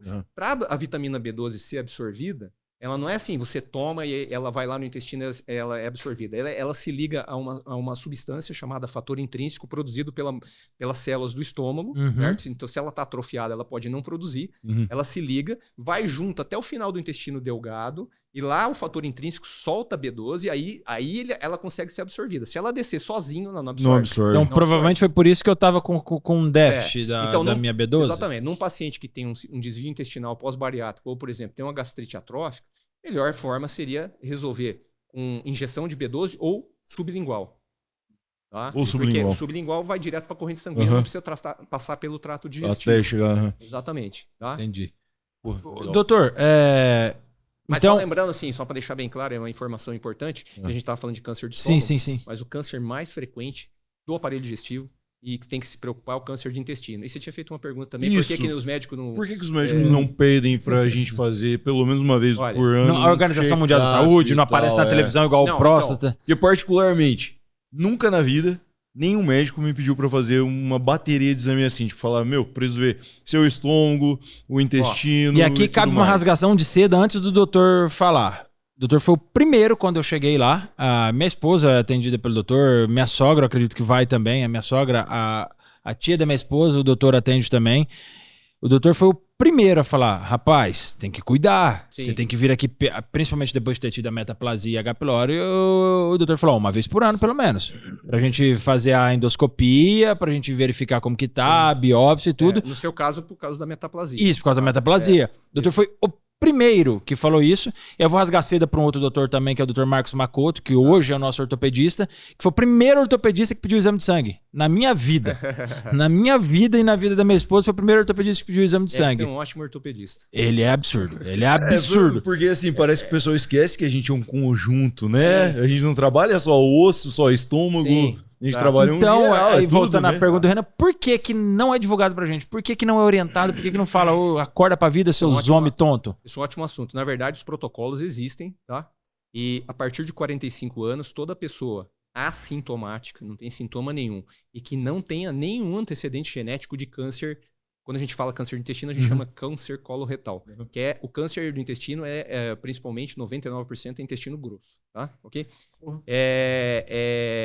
Aos 45 anos, não tendo antecedente genético e assintomático, está indicada a primeira colonoscopia preventiva. Aos 45. Antigamente, eu acho que antes de 2017, 2017 para trás, era 50 anos, tá? E aí foi modificado esse protocolo porque veio acontecendo um aumento muito importante da incidência do câncer coloretal no mundo, tá? E por exemplo, quando eu comecei minha residência lá, alguns anos, não vou falar quantos aqui, para não revelar, alguns anos atrás, você pegar uns livros da área, a média de idade para câncer coloretal era 65, 70 anos, tá? E o que aconteceu de 2017 para cá? Ao longo dos anos já foi acontecendo isso, mas se pronunciou de 2017 para frente uma queda na idade. Então, hoje, a faixa etária que mais tem câncer de intestino está entre 45 e 55 anos. Caramba, muito novo. Será que está ligado com o aumento da obesidade nesse mesmo período? período? A obesidade é um fator que aumenta o risco de câncer coloretal, câncer de intestino. Tá? Por quê? A obesidade quando o paciente é obeso, ele tem um estado inflamatório crônico. Você libera uma série de citocinas inflamatórias que ficam circulando no seu corpo. Isso, além disso, os obesos têm uma microbiota intestinal alterada, até por causa da alimentação também, o que favorece o aparecimento do câncer de intestino, mesmo às vezes não tendo genética. Sim. Tá? Então, a prevenção é feita a partir dos 45 anos, primeira colonoscopia da vida. Certo. Tá? O objetivo é achar pólipos, que são pequenas verruguinhas que nascem dentro do intestino e que ao longo de 8 a 10 anos vão virar o câncer. E eles não dão sintoma. Entendi. Então, se a pessoa não procurar... Não vai achar. Se ela procurar pelo sintoma, muitas vezes ela já vai vir com câncer de intestino. Já arrebentado, né? Exatamente. Já, né? A exceção é, meu pai teve câncer de intestino, minha mãe teve câncer, principalmente parente de primeiro grau. Ou já tem antecedentes de pólipos na família, tá?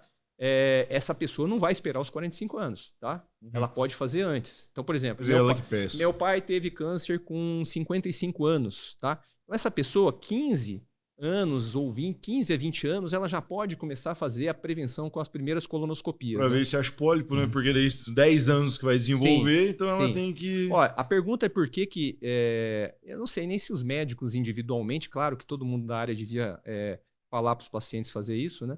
Mas as sociedades de oncologia, de coloproctologia, elas até fazem uma certa divulgação, mas poderia realmente ser maior essa divulgação.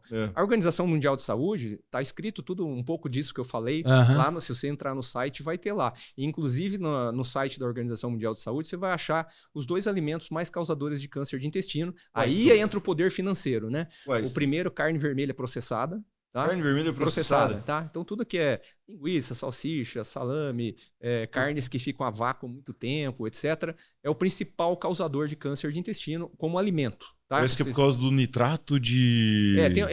Porque quando essas carnes ficam armazenadas por muito tempo, são produzidas algumas substâncias tipo nitrosaminas, né? Talvez isso, eu estava tentando lembrar. E essas substâncias são substâncias cancerígenas, né? Então, você pegar um paciente que já tem uma predisposição genética, tá? Tem uma dieta pobre em fibras, que é um fator protetor, dieta rica em fibras, né?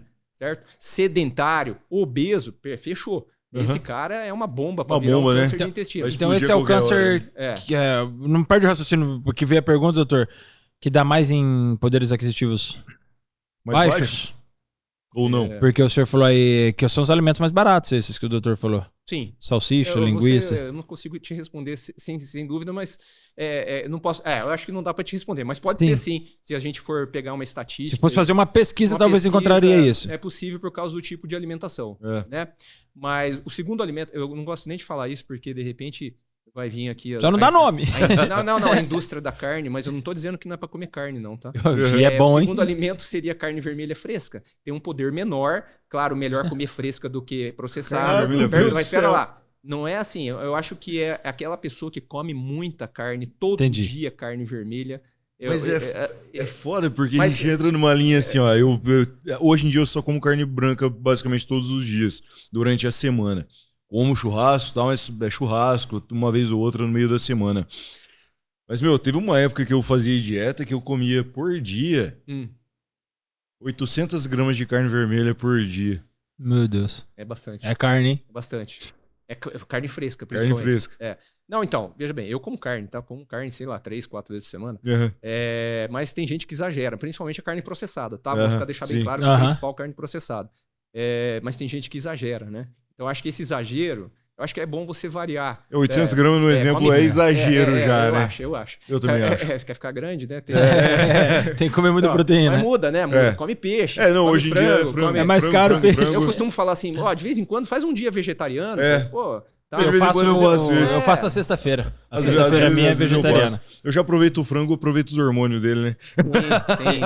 Envolve questão religiosa também, mas a minha sexta-feira é vegetariana. Certeza, né? Agora, veja bem, se as sociedades forem procurar briga, eles vão procurar briga com gente grande, né? Essas grandes indústrias de ultraprocessados, Sim. A indústria da carne poderosíssima no mundo, né? É igual como foi a briga no passado com cigarro, né? Para implantar aquelas fotinhas. A imagem foi uma guerra, né? Não, e eu sou de uma época que era bonito no cavalo, o homem lá, lugar, né? Não, o Marlboro, a propaganda era linda, né? E qualquer lugar que você entrava era uma fumaça. Era horrível. Não, eu peguei a época de balada ainda, de todo mundo fumando dentro da balada, alguns anos ainda eu peguei disso, que, meu Deus do céu, coisa horrível. Essa parte do cigarro evoluiu demais. Evoluiu. O doutor falou pra mim numa das consultas, não sei se eu vou complicar o doutor, que é papo de consulta, se for na quarta aqui, nós damos um jeito, né? Sobre um estudo que tá sendo, que é o tal do doce veneno, que fala sobre o refrigerante, que foi uma das primeiras coisas que o doutor falou. E aí, bebe refrigerante? Quando eu cheguei ruimzão, eu falei, bebia muito, eu já tava parando. E o doutor falou, corta. Abandona esse trem, que esse trem vai arrebentar você. Porque eu tomava realmente do aquele refrigerante pretinho. Sim. Eu tomava em média uns 4 litros dia. Quando eu tomava. Hoje já tem 5 anos que eu não bebo. Falar que não bebo refrigerante, eu estaria mentindo, que às vezes tomo alguns energéticos, principalmente treinando, em ultras maratonas, aí eu tomo porque é muito açúcar, né? Sim. Então aí é excelente para uma ultramaratona. Mas, e o outro, as bebidas alcoólicas, né? Para não falar nomes específicos, né? Que o doutor falou, ó, pode, não tô proibindo nada, mas é interessante que diminua a quantidade. Sim. O que isso tem de relação ao câncer, o que isso tem de relação à obesidade, o que isso tem de relação de atrapalhar absorções de nutrientes, o que isso faz com a gente? Eu acho que uma das coisas principais, por exemplo, quem vai fazer cirurgia bariátrica é esclarecer antes já, porque muitos deles tomam Coca-Cola no café da manhã. Né? Você fazia isso? Fazia isso. Você, ainda bem que sua genética é boa, viu? Adorava ter aquela coca e uma pizza. Nossa, eu sempre fui bem regrado. Genética, eu treino do... Parei de beber refrigerante já tipo uns 16 anos. Eu comecei a equilibrar bem. Assim. Eu acho que eu não bebo refrigerante há mais de 20 anos. Boa. Assim, é meta. Não, nem tenho vontade mais, nem quero. A gente perde costume, né?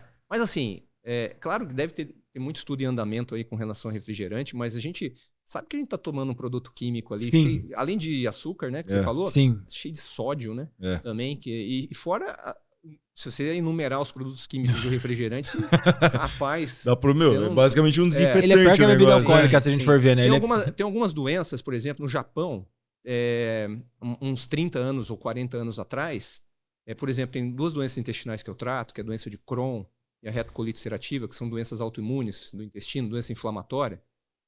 No Japão, essas doenças praticamente a incidência era muito baixa. E aí começou a entrar as primeiras cadeias. E aí não sei se foi coincidência, os gráficos mostram que as doenças... Na mesma época. E os japoneses estudam alimentação. Que alteram a flora bacteriana intestinal. Essas doenças estão muito ligadas à desbiose, né, que é essa alteração.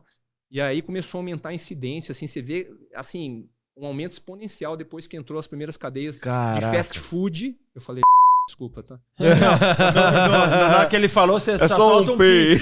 Pelo amor de Deus, não esquece. Por eles a gente não pode ser processado. Mas às vezes eles patrocinam a gente, aí é bom também. Não, as cadeias de fast food, né, quando entraram lá. E aí a gente fica pensando, será que é só dos ultraprocessados, da carne processada que aconteceu esse aumento, ou se tem alguma coisa a ver com refrigerante? Porque quem vai comer numa loja de fast food... Não vai beber um refri, né? Não vai tomar uma... Água, nem combina, né? Pi, de novo. Não vai tomar um refrigerante gaseificado. Não, mas eu falo que tem a outra empresa lá que tem o liberado, né? Que você compra e ganha o refil. Meu Deus do céu, acaba, né? Os caras aí não tem como.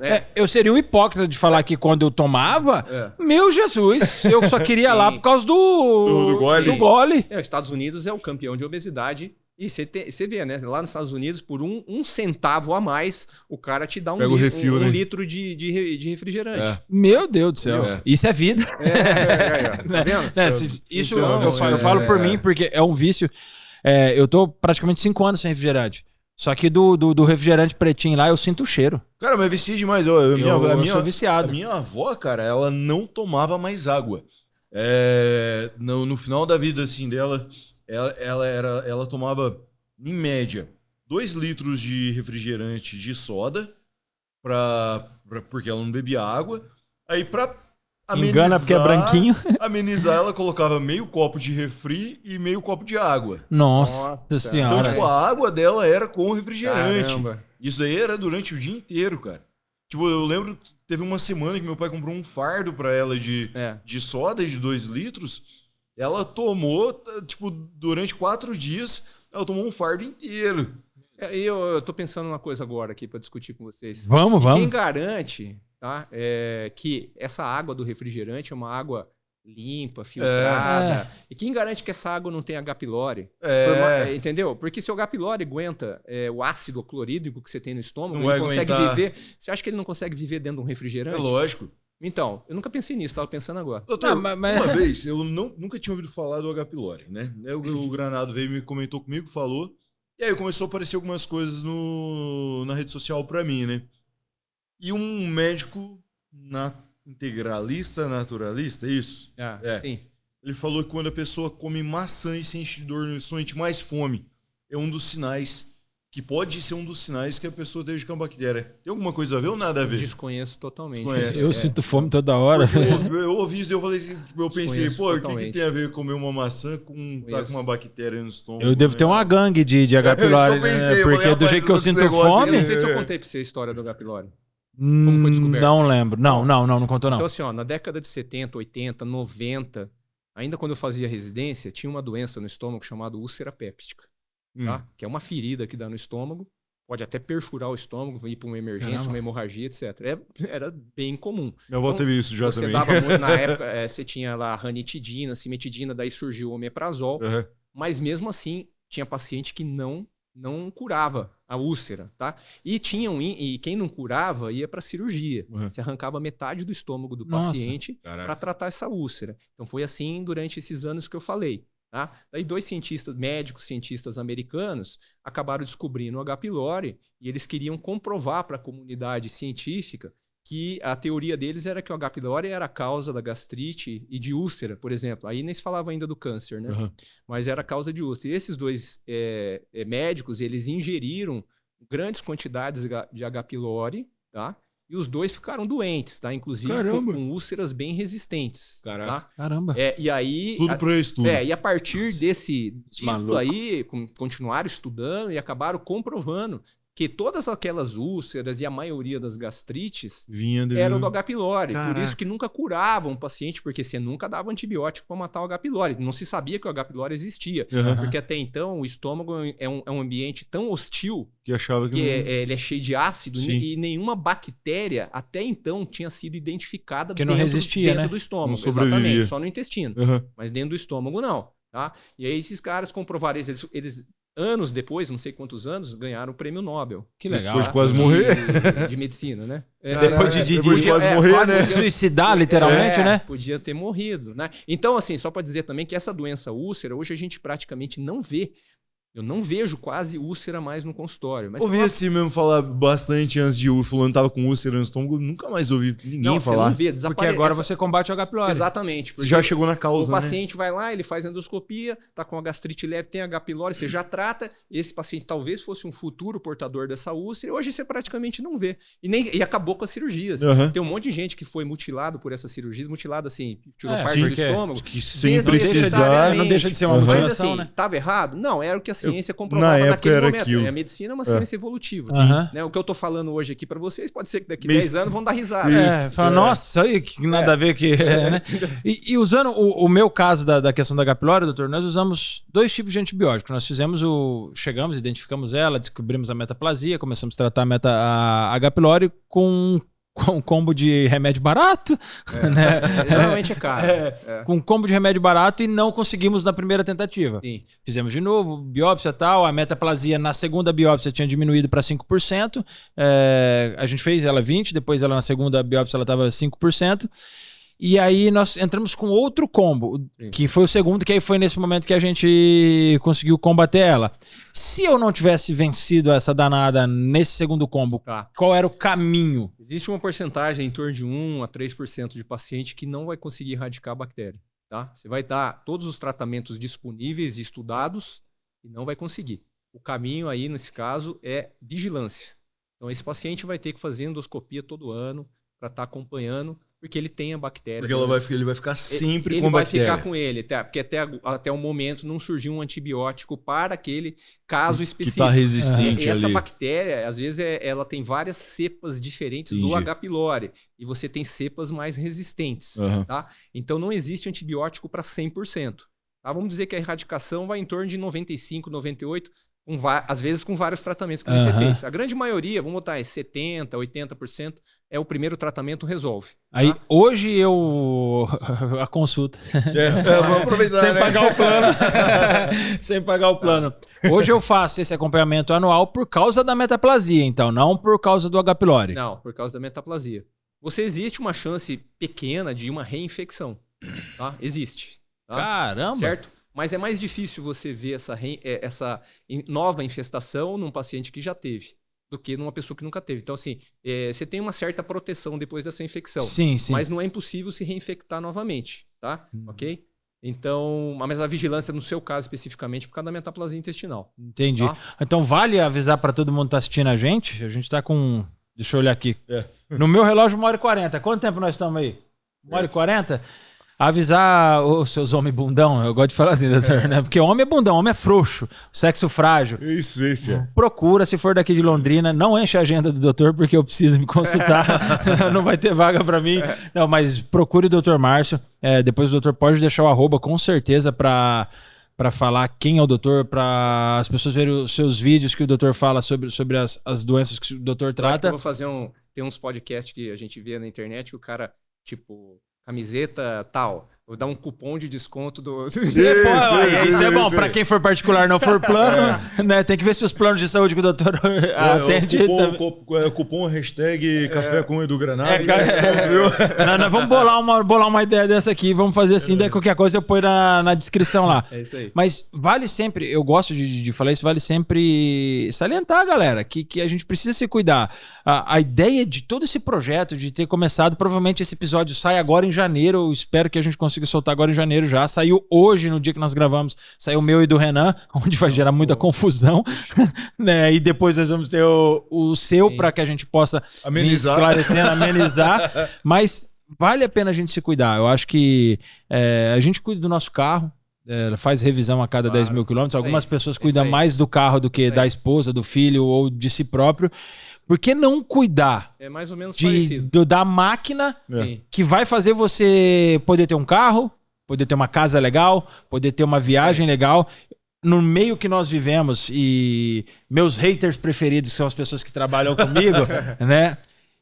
Nós falamos muito disso, os caras falam, nós vamos morrer mesmo, que se foda, que se lasque, que dane-se, não, eu não. Mas aí o doutor trouxe uma coisa, né, nós conversantes, que é bem a realidade.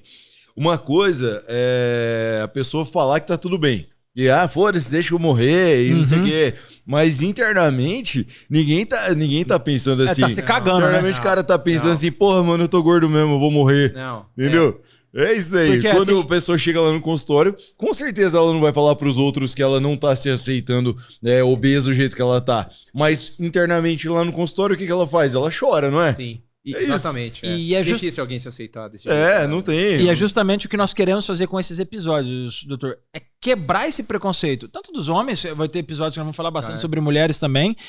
Quebrar esse preconceito que nós temos de ter que... Eu sei que, algumas pessoas vão olhar, mas Edu, você paga plano, pra você é mais fácil ir para um médico. Uma consulta hoje em particular seria quanto, doutor? Se puder falar em números. Em média, R$500, né? 500... Quem tem R$500 hoje? Nem nós, às vezes, vamos falar assim, tem 500 para dar assim numa consulta. Eu pago meu plano, não pago barato por causa das consultas todas que faço. Então a pessoa vai falar, é fácil para você. Não é questão de ser fácil. É questão que existem algumas doenças que precisam ser tratadas, que são mais importantes. Outro dia eu recebi um paciente que consultou em São Paulo, um médico lá. Sabe quanto que ele pagou na consulta? Mais de 1.000. 3.000. 3.000? Caramba. São Paulo é diferente. Mas é outro patamar mesmo, é outro nível. R$3.000, tá? Mas eu acho que assim, a pessoa também que não tem plano e fala que não tem condição, uma vez no ano, não custa você guardar aí R$100 por mês. Eu acho que pra chegar uma vez no ano você ir no médico e falar assim, cara, vou fazer um check-up ali, porque eu posso ir na consulta com o doutor, Tem umas clínicas que vendem exame bem mais barato. Vou com a lista até nessa clínica, compro ele mais barato, faço meu check-up, não dependo do SUS, não dependo da demora e tá tudo bem, né, meu? Eu vou fazer uma comparação com isso que o Renan falou, doutor. Eu acredito que o doutor deve pegar alguns casos graves porque a pessoa busca só tardiamente alguns atendimentos. E aí fica bem mais caro o tratamento do que se pegar antes. Sim, é isso que eu ia falar pra você. Se você não tem um plano de saúde, claro, você faz você tem que reservar um dinheirinho para uma consulta, para um exame e tal. Plano de saúde, na verdade, ele vai fazer a diferença se um dia você internar, ficar numa UTI, precisar de uma operação, aí o negócio vai ficar caro. Vai ficar bem caro. Exatamente. Mas para coisa ambulatorial, tipo consulta e exame, talvez você não precise tanto do plano se você se planejar. Porque as pessoas não fazem isso. Esse é o problema. Isso vale falar porque eu faço uma comparação com uma conversa que eu tive com alguns amigos uma vez, perguntando sobre carne, né? Ou que carne você come, que tipo de alimento você tem na sua casa. Assunto tonto de homem sentado na mesa. Cara, eu gosto de comer umas carnes de Angus, comentei. Ô, louco, Angus, é caro. Eu falei, não é caro. Sim. Falei, você não come? Não, mano, não como, é muito caro. Eu falei, tá, fim de semana você bebe quanto de cerveja? O cara, no mínimo 48. Quanto entre sábado e domingo. Caramba, eu falei, tá aí a carne que eu como e ainda pago mais barato. 48 de cerveja, né? Isso, depende da cerveja que você toma, porque a cerveja nunca vem sozinha. Não. Ela vem com uma carninha, ela vem com uma outra coisinha, com petisco, então ela se torna ainda mais caro. Então, acorda, ô idiota, que o dinheiro que você tá gastando com um monte de porcaria que você consome, talvez seja o dinheiro que pode salvar a tua vida. Sim. Né? O álcool também é inflamatório, né? O álcool no intestino. Você tinha perguntado, né? Isso. O álcool... então, existe cada vez... Coisa que não existia, tá? Cada vez mais estudo relacionando álcool com uma série de tipos de câncer, tá? E aí... Eu eliminei já, então tô... Mas veja bem, não tô falando que... Não tô pode dizendo beber. Que não pode beber. Não, os próprios estudos mostram que tem uma... geralmente... Quantidade, né? Tem uma quantidade, mesmo para quem que é o bebedor diário. Uma certa quantidade, se eu não me lembro aqui, de destilado é 2, 3... Mais que 2, 3 doses por dia. Que parece... Para mim é muito. Vixe, eu caio. Exato. Para homem e para mulher, 1 ou 2 doses. Parece que a mulher tem uma tendência maior a essa resposta ao álcool. E então, seria prejudicial e poderia levar uma tendência a alguns tipos de câncer específico. Tá pipocando agora, porque veja bem, muitos dogmas que você tem que enfrentar. Sim. Vai enfrentar o álcool. A coisa, indústria, né? Não só a indústria. Cultural, cara. Cultura, né? Você não vai brigar com a grande empresa. O primeiro milagre de Jesus, se eu não me engano, foi transformar em vinho, né? Então você vai... É cultural do ser humano, né? Então, essa é mais difícil, talvez, muito mais difícil do que o cigarro. Sim. Doutor, nós falamos assim, indo pro fim, de quase 2 horas de bate-papo, e com certeza nós vamos marcar um outro bate-papo, achar um tema pra gente conversar. Porque se deixa, a gente vai pra várias áreas que o doutor atua, várias coisas que a gente faria igual o podcast. Não, continuar, hein? Igual eu queria. Igual o podcast que eu sou fã, que chega a ser 5 horas de podcast. Pra mim, eu levaria isso na boa. Mas acredito que para aquilo que a gente propôs, nesse momento tá legal e nós vamos pensar assim num outro episódio, já pra gente trazer mais temas. O doutor pode sugerir temas pra gente também, para que a gente traga. E eu acho que a ideia é a gente falar sobre performance, sim, a ideia é a gente falar sobre histórias que mudam vidas, só que a ideia principal do meu podcast é transformar a vida. E se a sua informação do nosso podcast, se a sua informação gerou uma transformação, um aumento de nível de consciência, isso pra mim já ganhei. Porque aquela pessoa que assistiu, puta, cara, eu preciso me cuidar. Sim. Mas como eu acredito que histórias mudam vidas, existe alguma história que aconteceu dentro do teu consultório que chegou a cair um cisco no teu olho, que você falou, pô, essa aí mexeu comigo e escorreu aquela lágrima escondida, aquela história que fala, cara, eu não acreditava que esse paciente ia chegar a esse ponto e ele me surpreendeu. Não, sem dúvida. Eu já tive um paciente que eu operei um sexo masculino e esse paciente, ele era obeso, tá? Desde criança, certo? E depois que ele fez a cirurgia bariátrica, ele fez acompanhamento correto, multidisciplinar, nutricionista, educador físico durante um tempo, entrou no esporte, começou isso adolescência, tá? Adolescente. Começou a jogar tênis e chegou até a campeonatos profissionais. Caramba, não a nível mundial. Mas os caras saiu de uma... Porque o tênis até é um esporte muito difícil, porque raramente tem um brasileiro lá contando. Depois do Guga quase não apareceu ninguém que chegou lá na ponta. Mas enfim, que ele conseguiu, pelo menos em território nacional, se destacar, tendo sido um obeso mórbido na adolescência, né? Que massa. Entendeu? Aliás, se chegar adolescente obeso, se a criança já chegar na adolescência obesa, é 90% de chance de ser um adulto obeso, se não for tratado já desde o começo, né? Cara, eu acho que das piores partes que tem para criança obesa é chegar na adolescência com síndromes metabólicas por conta de hormônio, né, meu? Porque desencadeia uma série de consequências. E isso né? é legal falar. Como que eu vou falar para um adolescente? Se aceita do jeito que você é. Como que eu falo para uma pessoa, porque a gente tocou na questão da influencer lá, de pessoas que falam... Por adolescência, a imagem corporal é muito importante. Porque eu tô no ápice do meu hormônio. Você pode definir a personalidade dele se você deixar ele daquele jeito. Você tá entendendo? Tem a questão da saúde, claro, mas eu sempre costumo falar que autoestima é saúde psicológica, mental, com certeza. Né? Saúde mental. Então, por exemplo, essa semana mesmo veio um outro adolescente que eu operei, mais ou menos com 180 quilos também, senhora. tá? Que ele voltou, ele já perdeu 40 e poucos quilos, tá com 3 meses de cirurgia. Autoestima? Veio com a mãe já tava mais magra, também já olhei. Ai, que legal. E outra coisa importante, a mãe falou pra mim, nossa, doutor, ele tá namorando. Que massa, que legal. Coisa que eles nunca tinham visto esse adolescente chegar perto de uma menina. Lógico, muitas vezes o cara é retraído e tudo mais. E ele tem mais um ano, provavelmente, pra emagrecer. Mas já com esse peso que ele perdeu, ele já tinha arrumado uma namorada. Olha o que isso vai fazer na vida dele. O cara já não tá mais retraído, né? E é um menino que gosta de esporte. Olha que legal. Tá? Ele gosta, mas não conseguia por causa do peso. Teve um outro, vou contar do outro menino que fazia, não sei nem onde tem isso, mas fazia aqui em Londrina, depois ele morou em outra cidade, fazia futebol americano. Sim. Tem aqui em Londrina. Aqui tinha, né? Tem. E amigo meu joga lá. Eu operei esse menino, era um cara, ele era retraído, mas não conseguia ir bem no futebol americano, tudo. Operamos, ele começou a se dar bem nesse, nem sei se tem campeonato, mas essas coisas aí. Sim. Inclusive, hoje ele é médico.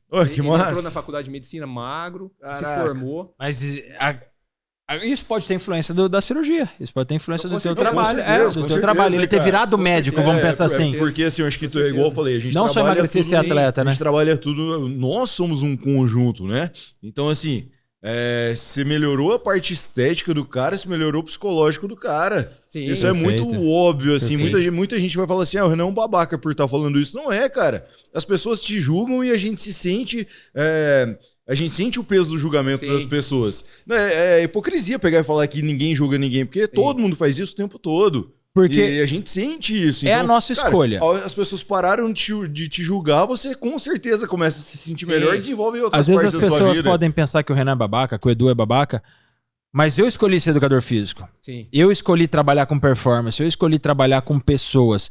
Então, muitas vezes a gente acaba sentindo a dor daquela pessoa. Sim. Porque a gente sabe quais são as dificuldades. Pô, a gente que é treinado, o doutor que é treinado, a gente tem umas dificuldades, às vezes uma dor ali, um negócio aqui. Você imagina aquela pessoa que por causa do seu peso ou por causa da sua condição física tem uma dificuldade. A gente, o que eu posso fazer para melhorar? Talvez a gente levante a voz, às vezes, fale de uma forma mais, aspas, agressiva, para tentar elevar o nível de consciência, ou para talvez pessoa, dar um chacoalhão. Acorda, cara, é tua vida. Tá. Qual que é o bem mais precioso que é nos dado? E já tem estudos já de longo prazo, comparando obesos mórbidos que não operaram com que operaram, mostrando que tem uma diferença, lógico, naqueles que mantiveram o peso magro, cuidado, né? O cuidado e tal, acompanhamento com os profissionais e tal. Um aumento de 10 a 15 anos de vida. Aí, nossa, pelo amor de Deus. Comparado com quem não Não, mas já é muito. E, logicamente, não quero falar... A obesidade não tem cura, tá? Sim. Até o momento. Tem tratamento. A cirurgia bariátrica é tratamento. E o único, não é cura. O único tratamento real que existe é a cirurgia, né? Para a obesidade mórbida. Para a obesidade mórbida, né? Hoje você vê que tem muitos medicamentos aí que estão prometendo uma...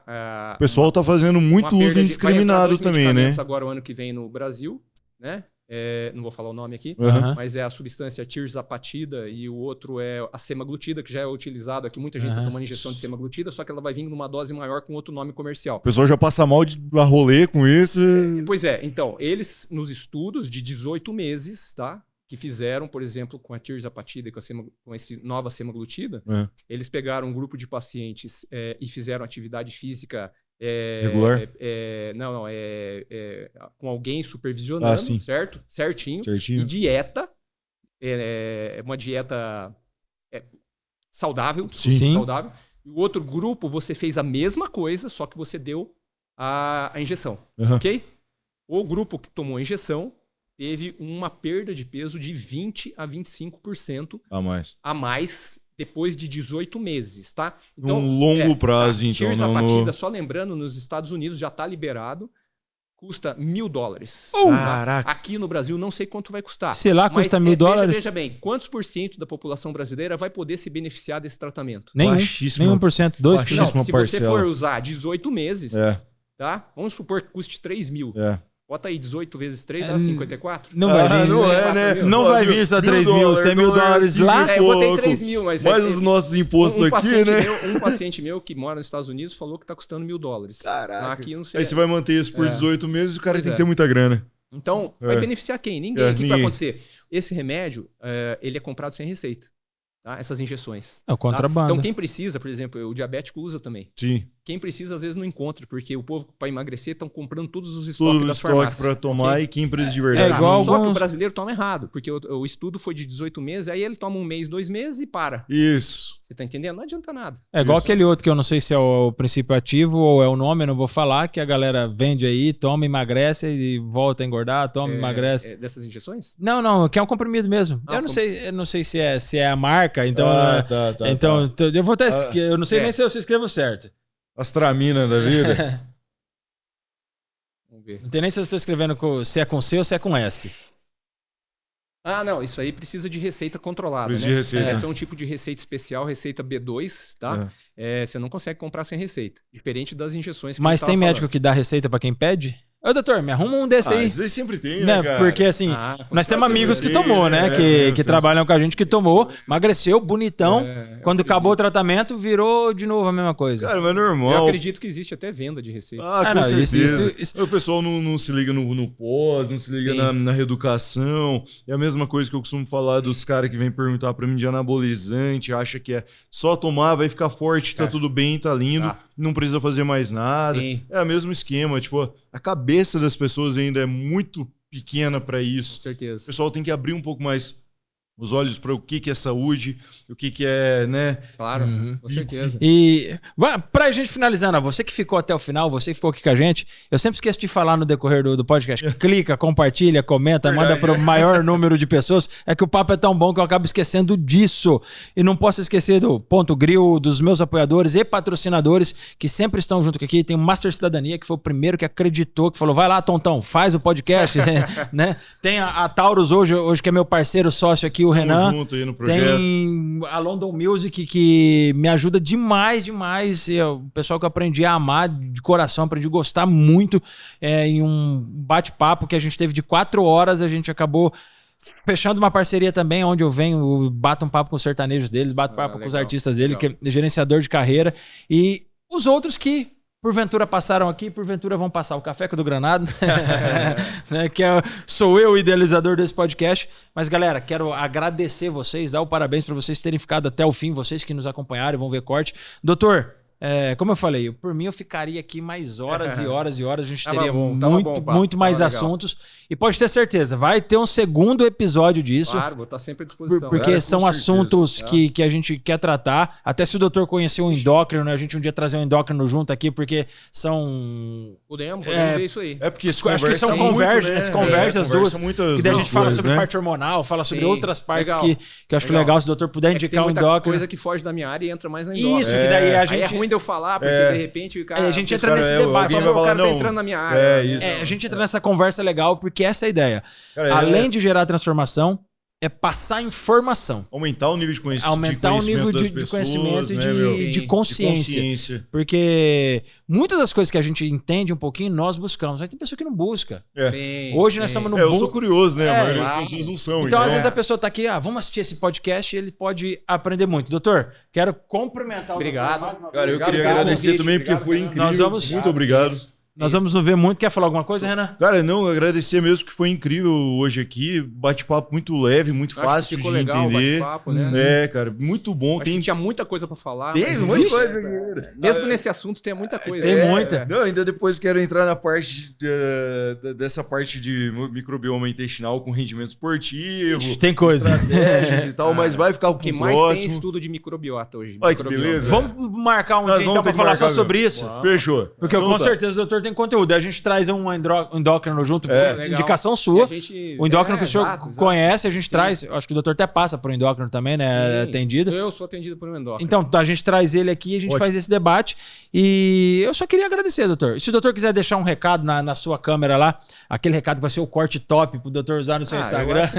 Tudo que a gente falou aqui, né, é só o pessoal se cuidar. Tem algumas idades que precisam fazer alguns exames preventivos, principalmente em relação a câncer, tá? A cirurgia bariátrica não é a cura, mas para quem tem obesidade mórbida e já tentou outros tratamentos sem sucesso, talvez valha a pena pensar na cirurgia bariátrica, que não é tão agressiva, por vídeo, por robótica, é diferente de cirurgia aberta. E eu quero agradecer o Eduardo e o Renan aí por ter me convidado e fiquei até mais descontraído do que eu imaginava. Que isso, doutor. Não esquece de deixar o seu Instagram. Fala o seu Instagram aí pro povo te seguir. Dr.marciopróspero, tá? Beleza. Pode seguir o Instagram. Muito material lá de qualidade. Quem quiser, procura lá, já pega a consulta com ele também. Lembra, não enche a agenda, porque eu ainda preciso até meus horários. Galera, eu amo vocês. Obrigado por ter estado comigo mais uma vez. Vem pro próximo episódio que tem muita surpresa pra vocês. Valeu! Valeu!